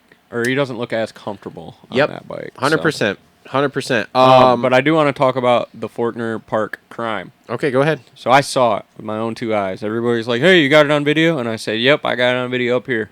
It's in my brain. I got it. So, green-white checker. Mm-hmm. I think it was the last lap, white flag or whatever. Faulkner off the finish line did the same move that Anderson did to Sexton, but got to the front wheel quicker. And, dude, perfect. Just slid the ass end around and just kicked the front wheel right out, put Park on the ground. All right. And I was like, dude, green-white checker, like, it's aggressive. Mm-hmm. And I didn't even remember that Park cleaned him last week. And to be honest, Park in the weed show I was watching was like, yeah, Faulkner got me back. I think he realized. He did. He probably realized. I think so too. Yep. But he was very fired up after the race. And I was like, get the phone out. Get the phone out. And I wonder what was said, really. But I wonder if Fortner was like, motherfucker, I always even up. Yeah. Fortner does always get even. Yep. He remembers. Yep. So, but That yeah, was that's good. what happened. Great job on the video. But that's what happened there. Yep. So, all right. Mumford, spicy. 8th Dude, place. Yeah, if he gets a little bit of fitness in him. Yeah, because he can get a start, and he's not scared to go up front there and He's run. learning the pace. Yep. I think he just needs some running shoes. I think so too. So, and he's another guy that hasn't really had the opportunity to build a base. Yep. Max Volan 9th. Dude, me and Ashley watched Max a lot yesterday. I watched him do that quad the first time and went, holy shit. I watched him do that big triple. He was one of the first ones that I saw do that big triple over there. And I went, wow. And then me and Ashley watched, and he looked like he was going a million miles an hour. And then would go through 8th place. And we're just like, how? He looks like he is flying. And look good. Patrick Murphy. And dude, I'll tell you what, he was experimenting with lines. He was doing jump lines through. Yeah, but it's like and everything. That handbrake thing, man. He's really got to ride stuff differently. And so the bike they're working with, and I don't know why they didn't do this way quicker, but they're messing with the Recluse auto clutch, Okay. and that was the issues they're having. Ah, that makes sense. Yeah. Okay. And so on the broadcast, he talked about it. He's like, Interesting. yeah, we're working with like the automatic clutch or whatever. Interesting. And I think with the Recluse, I don't know much about the Recluse at all. I don't know either. But it's basically an automatic, but you can still like fan the clutch. So, but I don't know. Either way, man, I got a real cool clip of him in the LCQ skimming the whoops. He gets to like the 5th to the last one and just pops the front end and goes tap, tap, tap, drops it in. Yeah, he It's has sexual. It's real nice. sexual. It's sexy steak. He It's the sexy steak, sexy move of the night. He has some incredible bike skill, dude. Yeah, now I see the hype. I see the hype. Man, pro circuit ride last year, I think that was going to be good. Like I said, dude, the freaking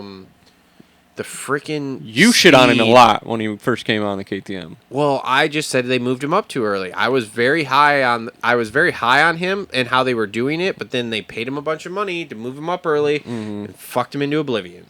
Yeah. So, but dude, man, he just looks like he is going so effing fast. I hope they can really figure out the nerve issue or whatever to get him back. Yeah. Yeah. All right. Outdoors, I think will be a different story. I think he with the handbrake and carrying momentum and stuff outdoors. Yeah. I think he'll be good. All right, let's kind of speed our way through a Yeah, lot we of gotta this get a here. little bit. Henry Miller 10th, okay. Solid. Colin Park 11th.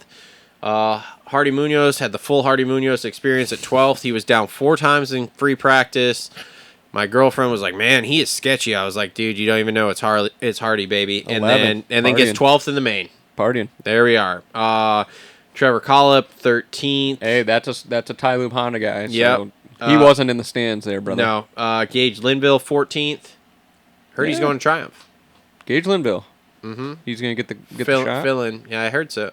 But we'll see. That would make sense. Our boys at Dirt Bike Depot will be bummed. Yeah, that sucks. But Jack Chambers 15th, Lorenzo Lacruccio he was there. 16th, Seth Hamaker 17th. What was the word there? Still on the list? Well, which on the Epstein list? Yeah. That's the prevailing theory. Now the public-facing report is they had food poisoning. But there's certain people I talk to that don't believe that at all. I wonder who. I think I know who. I don't know, man. I know who said that. Probably, if I had to guess. I'm not saying it. Yes, I know. I guess that's what he gets for staying at the Renaissance Center. Yep. So if that's where he stayed again this year, I don't know. Yeah, Ralph. What David just said is exactly why everything looks backwards because we're on the front-facing camera. So, sorry. That's why it's so I can make sure that it stays on, which the battery's getting low, so if it shuts off here, sorry, but we're trying to wrap this up David, here. you should know this by now. Trav is a shit idiot. Well, dude, so the Thirsty Thursday one I did, the internet kept cutting out. Oh, Jesus. So literally at the end, I'm signing off. Ralph I'm super sure. chats me $2 for better internet. For some better internet? Yeah. Thank you. Thank you. Anyway, Mark Phineas, 18th. First main, I think, ever for him. No, I think he's been in it, right? Hold on. We Click we his have name. the technology. Let me click the name. First main ever? No, man. Oh, that was Futures. Yeah, I guess so. Shout out Mark Phineas, first main ever. All right, sick. Yeah. Where's the Ferb? Preston Baseflug, 19th. Aiden Shive, 20th. Isaiah Clark, 21st. And Cameron McAdoo, 22nd. I mean, should we roll the clip from last week? Was the ACL an issue, you think? I think so. If you look at him in the whoops, he literally just looked like half of his body just collapsed over to the right. Yep, which would make me think that something twitched in that knee that didn't feel great, and Which knee is it? Is the left? I think it's the left. Yeah, it makes sense. And then, So- like you said, compound. Yep, But I don't understand how his face got cut because it looked like the right side. that's what I'm saying. I don't So I don't know understand if it the either. helmet or the goggle. But dude, or- that was bad. So I was sitting. I could see that pretty clearly where I was, dude, and he was out hitting that ground. Like he was that. He wasn't knocked out. Oh yeah, No. that hit him so hard he was out when he hit the ground. Trust me, I watched it. I didn't see the. No, I didn't see the I initial. just saw him do Christ air, lay there, and then he was moving around, and I think his face fucking hurt, so he pulled his helmet off. No. So this is what happened. So he's out. He hits the ground, right, and he's just laying there because he's out. Then he gets up, and then the Alpine Star guy comes over, and he sits up with the Alpine Star guy, and He was then, hunched over. well, this is before he even hunches over. So he sits up and he's sitting there for a second, and then he just rolls and just lays flat out again, and doesn't move.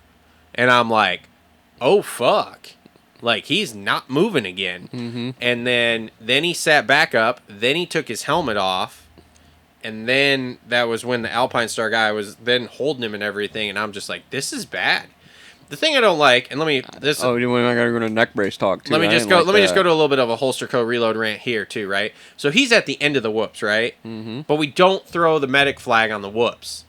So you've got these guys going Mach Just 10 down the whoops, blitzing 'em. blitzing, which is sketchy. With them saying at the end, I know you ended up red flagging the race, but there was 3 laps they did there where guys are coming through, and I'm just like, oh my god, oh my god, Yeah, oh my god, oh my god. Think of a Benny Bloss crash. Yeah, happening yeah. again. So, so he, dude, his face was we fucked said up. last week, it was compounding. Yeah, it was bound But he's to. very, very lucky that. Yeah. I mean, you get a gash there. I saw something on X. Yeah. One of the guys was saying having an injury like that, and he had to have a plate put in so it didn't fuck up his sinuses. Yeah.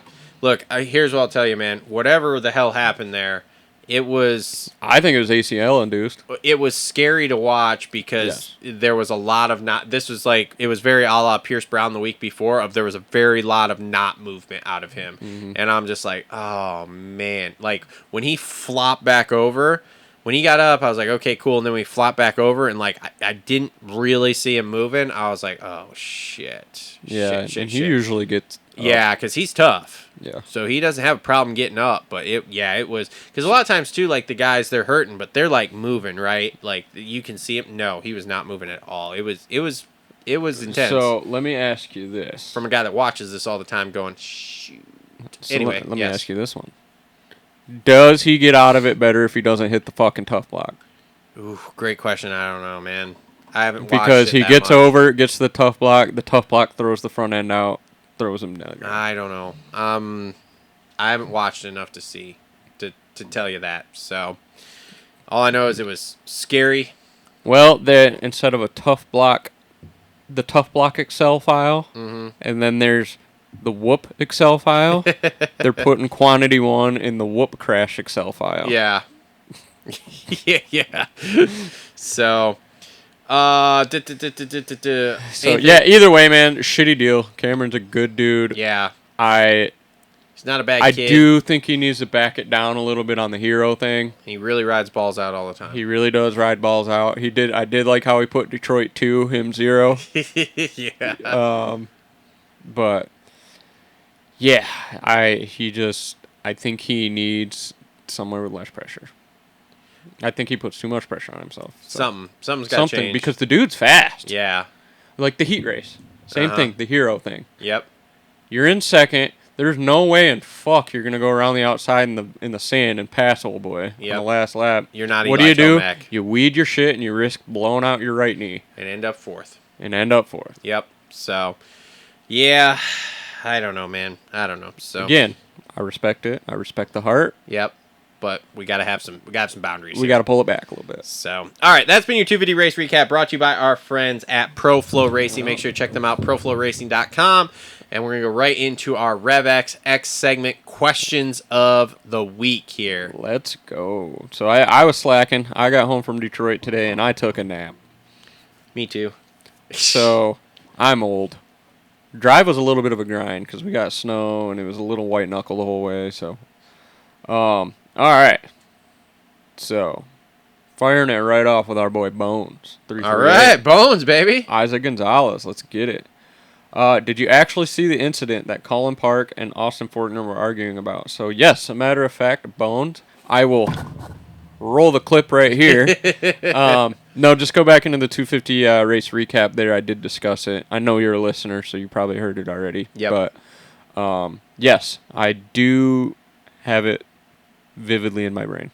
Hit him hard enough to where smoke came out. Blew the radiator or something. Yep. Smoky crash. So, all right. John J. Do you think Ken will ever beat Cooper Webb straight up? Or is this curse true? Cooper owns him. And his ex-wife. No, ex-girlfriend. Ex-girlfriend. Good question. I don't know, man. Yeah. You think of that? I don't think Roxon and Coop have ever went one-on-one and Roxon come out on top. No. Like, Kenny's done them. Kenny's one where he gets out front, runs away, and gets a 10-second lead. I've never seen a one-on-one duel, I guess. But yeah, a one-on-one duel like that where they're that close, no, I don't know. And I don't know if he will. Because Coop is just that gamer, man. Yeah. I think Coop is just Ken's dad. Yep. So, Daddy Webb. What's that? Daddy Webb. Yeah, Papa Webb. Papa Paul. Papa Paul. Papa Paul Webb. Papa Paul Webb. There we are. NL Mac. Is the PC curse real? It sure appears that way at this point. I think the PC curse has a lot to do with just letting these guys ride hurt. This is what happens when you sell your soul, people. Who sold their soul? We're not going to get into that. Oh my god. This is some TLR tinfoil shit here. Just look, man. You don't have this much bad luck for no reason. Okay, so you're saying if I'm reading between the lines here, the devil always comes to collect. I'm not saying nothing. Get rid of the monster logo, I guess. Not saying nothing. Get rid of the monster logo, he says. That wasn't exactly where I was going with it, but okay. Zachary Ruth, 17. What title is more deserving of an asterisk? How do you spell that, by the way? Shut the fuck up. Read the question. Chase's potential 25 Supercross title with only Jet and Elot out still having to beat Coop, Ken, Jason, AP, Mookie, etc. Or Jet's perfect season when only 4 factory riders, including Jet, did more than only half the series. Which one has a bigger asterisk? Yeah. Jet's perfect season. I think Jet's perfect season has more of an asterisk because it didn't have any of the big boys in it. Look, man, I think any of them that Jet is out has an asterisk. Anyway, the end of it says just messing with you, Travis. Look, here, I mean, I'll be totally real. Any of them that Jet is out at this point, and all these guys admit it, like Jet is the guy they have to go through for the title. So if Jet's out, yeah, there's a bit of an asterisk. Now, how much that is, okay, we can debate that. Percent of an asterisk. But there is some sort of asterisk to that because you didn't beat the best guy. But you got to be in it to win it. I understand that too, and I'm not taking anything away from that in that sense. But you also didn't beat the best guy. Y'all's nuts. Okay, oh boy. Where is y'all's nuts? I don't know. He's still with us? You said he pulled out. He did pull out. Did he? Yeah, he's a quitter. He is a quitter. Y'all's nuts. You're a quitter. Nick Furman 4. Ricky Carmichael. Nick Furman here always like gets some kind of scoops and stuff on X, and then just tags us in it. All right. And then I just repost them. Cool. So, kind of a contributor, really. Okay. So all right. Nick Furman. Shout out to Nick Furman. Shout out. Hymas had only 4 days on the bike before Tampa, and Fortner was sick with the flu for the first 2 rounds after their weekend off. Next week, do we see Hymas and Fortner more in the mix, battling for podiums and wins? Fortner, I have questions about. We talked about this. You brought up the brain surgery. I have questions about that bike and him gelling, and I think they'll get there, but they just don't have the data like Pro Circuit does, right? Going backlog. Hymas, I think, will build and build and build and build until he's podium-ing races here. Yeah, I think Hymas gets a podium by the end of the year. Oh, 100%. 100%. Yep, he looks good. So, yep. That's it. I know I didn't post that very early. You should post it tomorrow. What? For next week's show. Yeah, maybe. Look, here's the video of Volan saucing mid LCQ. That's awesome. Sick, huh? That's awesome. So, oh, great, cool. Looks like the thing froze here. We still got internet this week at least. All right. So that's been your Rev X segment of the week. All right, and that's it. I mean, that's what we got for the show here. Detroit race recap. Comment down below what you guys think. Want to thank our members who are watching. Seems to be fucking frozen. What's new? And yeah, we will be back next week with the full gamut of shows. I know I didn't do a qualifying show this week. It was hard in the stadium. So yeah, sorry about that. We still got the reaction show and stuff. Justin's supposed to be back next week. We've got West Coast, which means we're gonna have Deegan talk. Yeah. Want to thank all of the sponsors. So NANO XTREME, and make sure to get your free NANO XTREME there. Want to thank Rev X Products for literally keeping the lights on for this show. Thanks to Complete Racing Solutions, Gutter Worx, TLR Coatings, Holster Co., Flo Racing. Thanks to all of them Nano for Extreme. helping us do this. Did you say Nano Extreme? I did right at the beginning. No. Get your free NANO XTREME. Sorry, I was on my phone. Thank you to coming in and doing the show. Appreciate it. I should have bailed. I should have gave you Justin notes. Yeah, boy. Thanks to Justin for sending the notes in. And yeah, we will be back next week with a full-blown show. So thanks, everybody. We'll see y'all later. Thanks for tuning into the Moto Aftermath Show. If you guys like the show, make sure to give us a thumbs up there with that like button. Also, make sure you subscribe and hit that bell notification so you never miss a show update, a live show, or anything that we're doing here, because when we find out news, we will be on here bringing you our thoughts with it. Also, if you guys want to help support the show, join our members area. You'll get member exclusives, including live shows. You get to watch the show being recorded live, and you'll get all sorts of other member benefits. So thanks, everybody, for tuning in. Join the members area, subscribe. We'll see you all on the next one.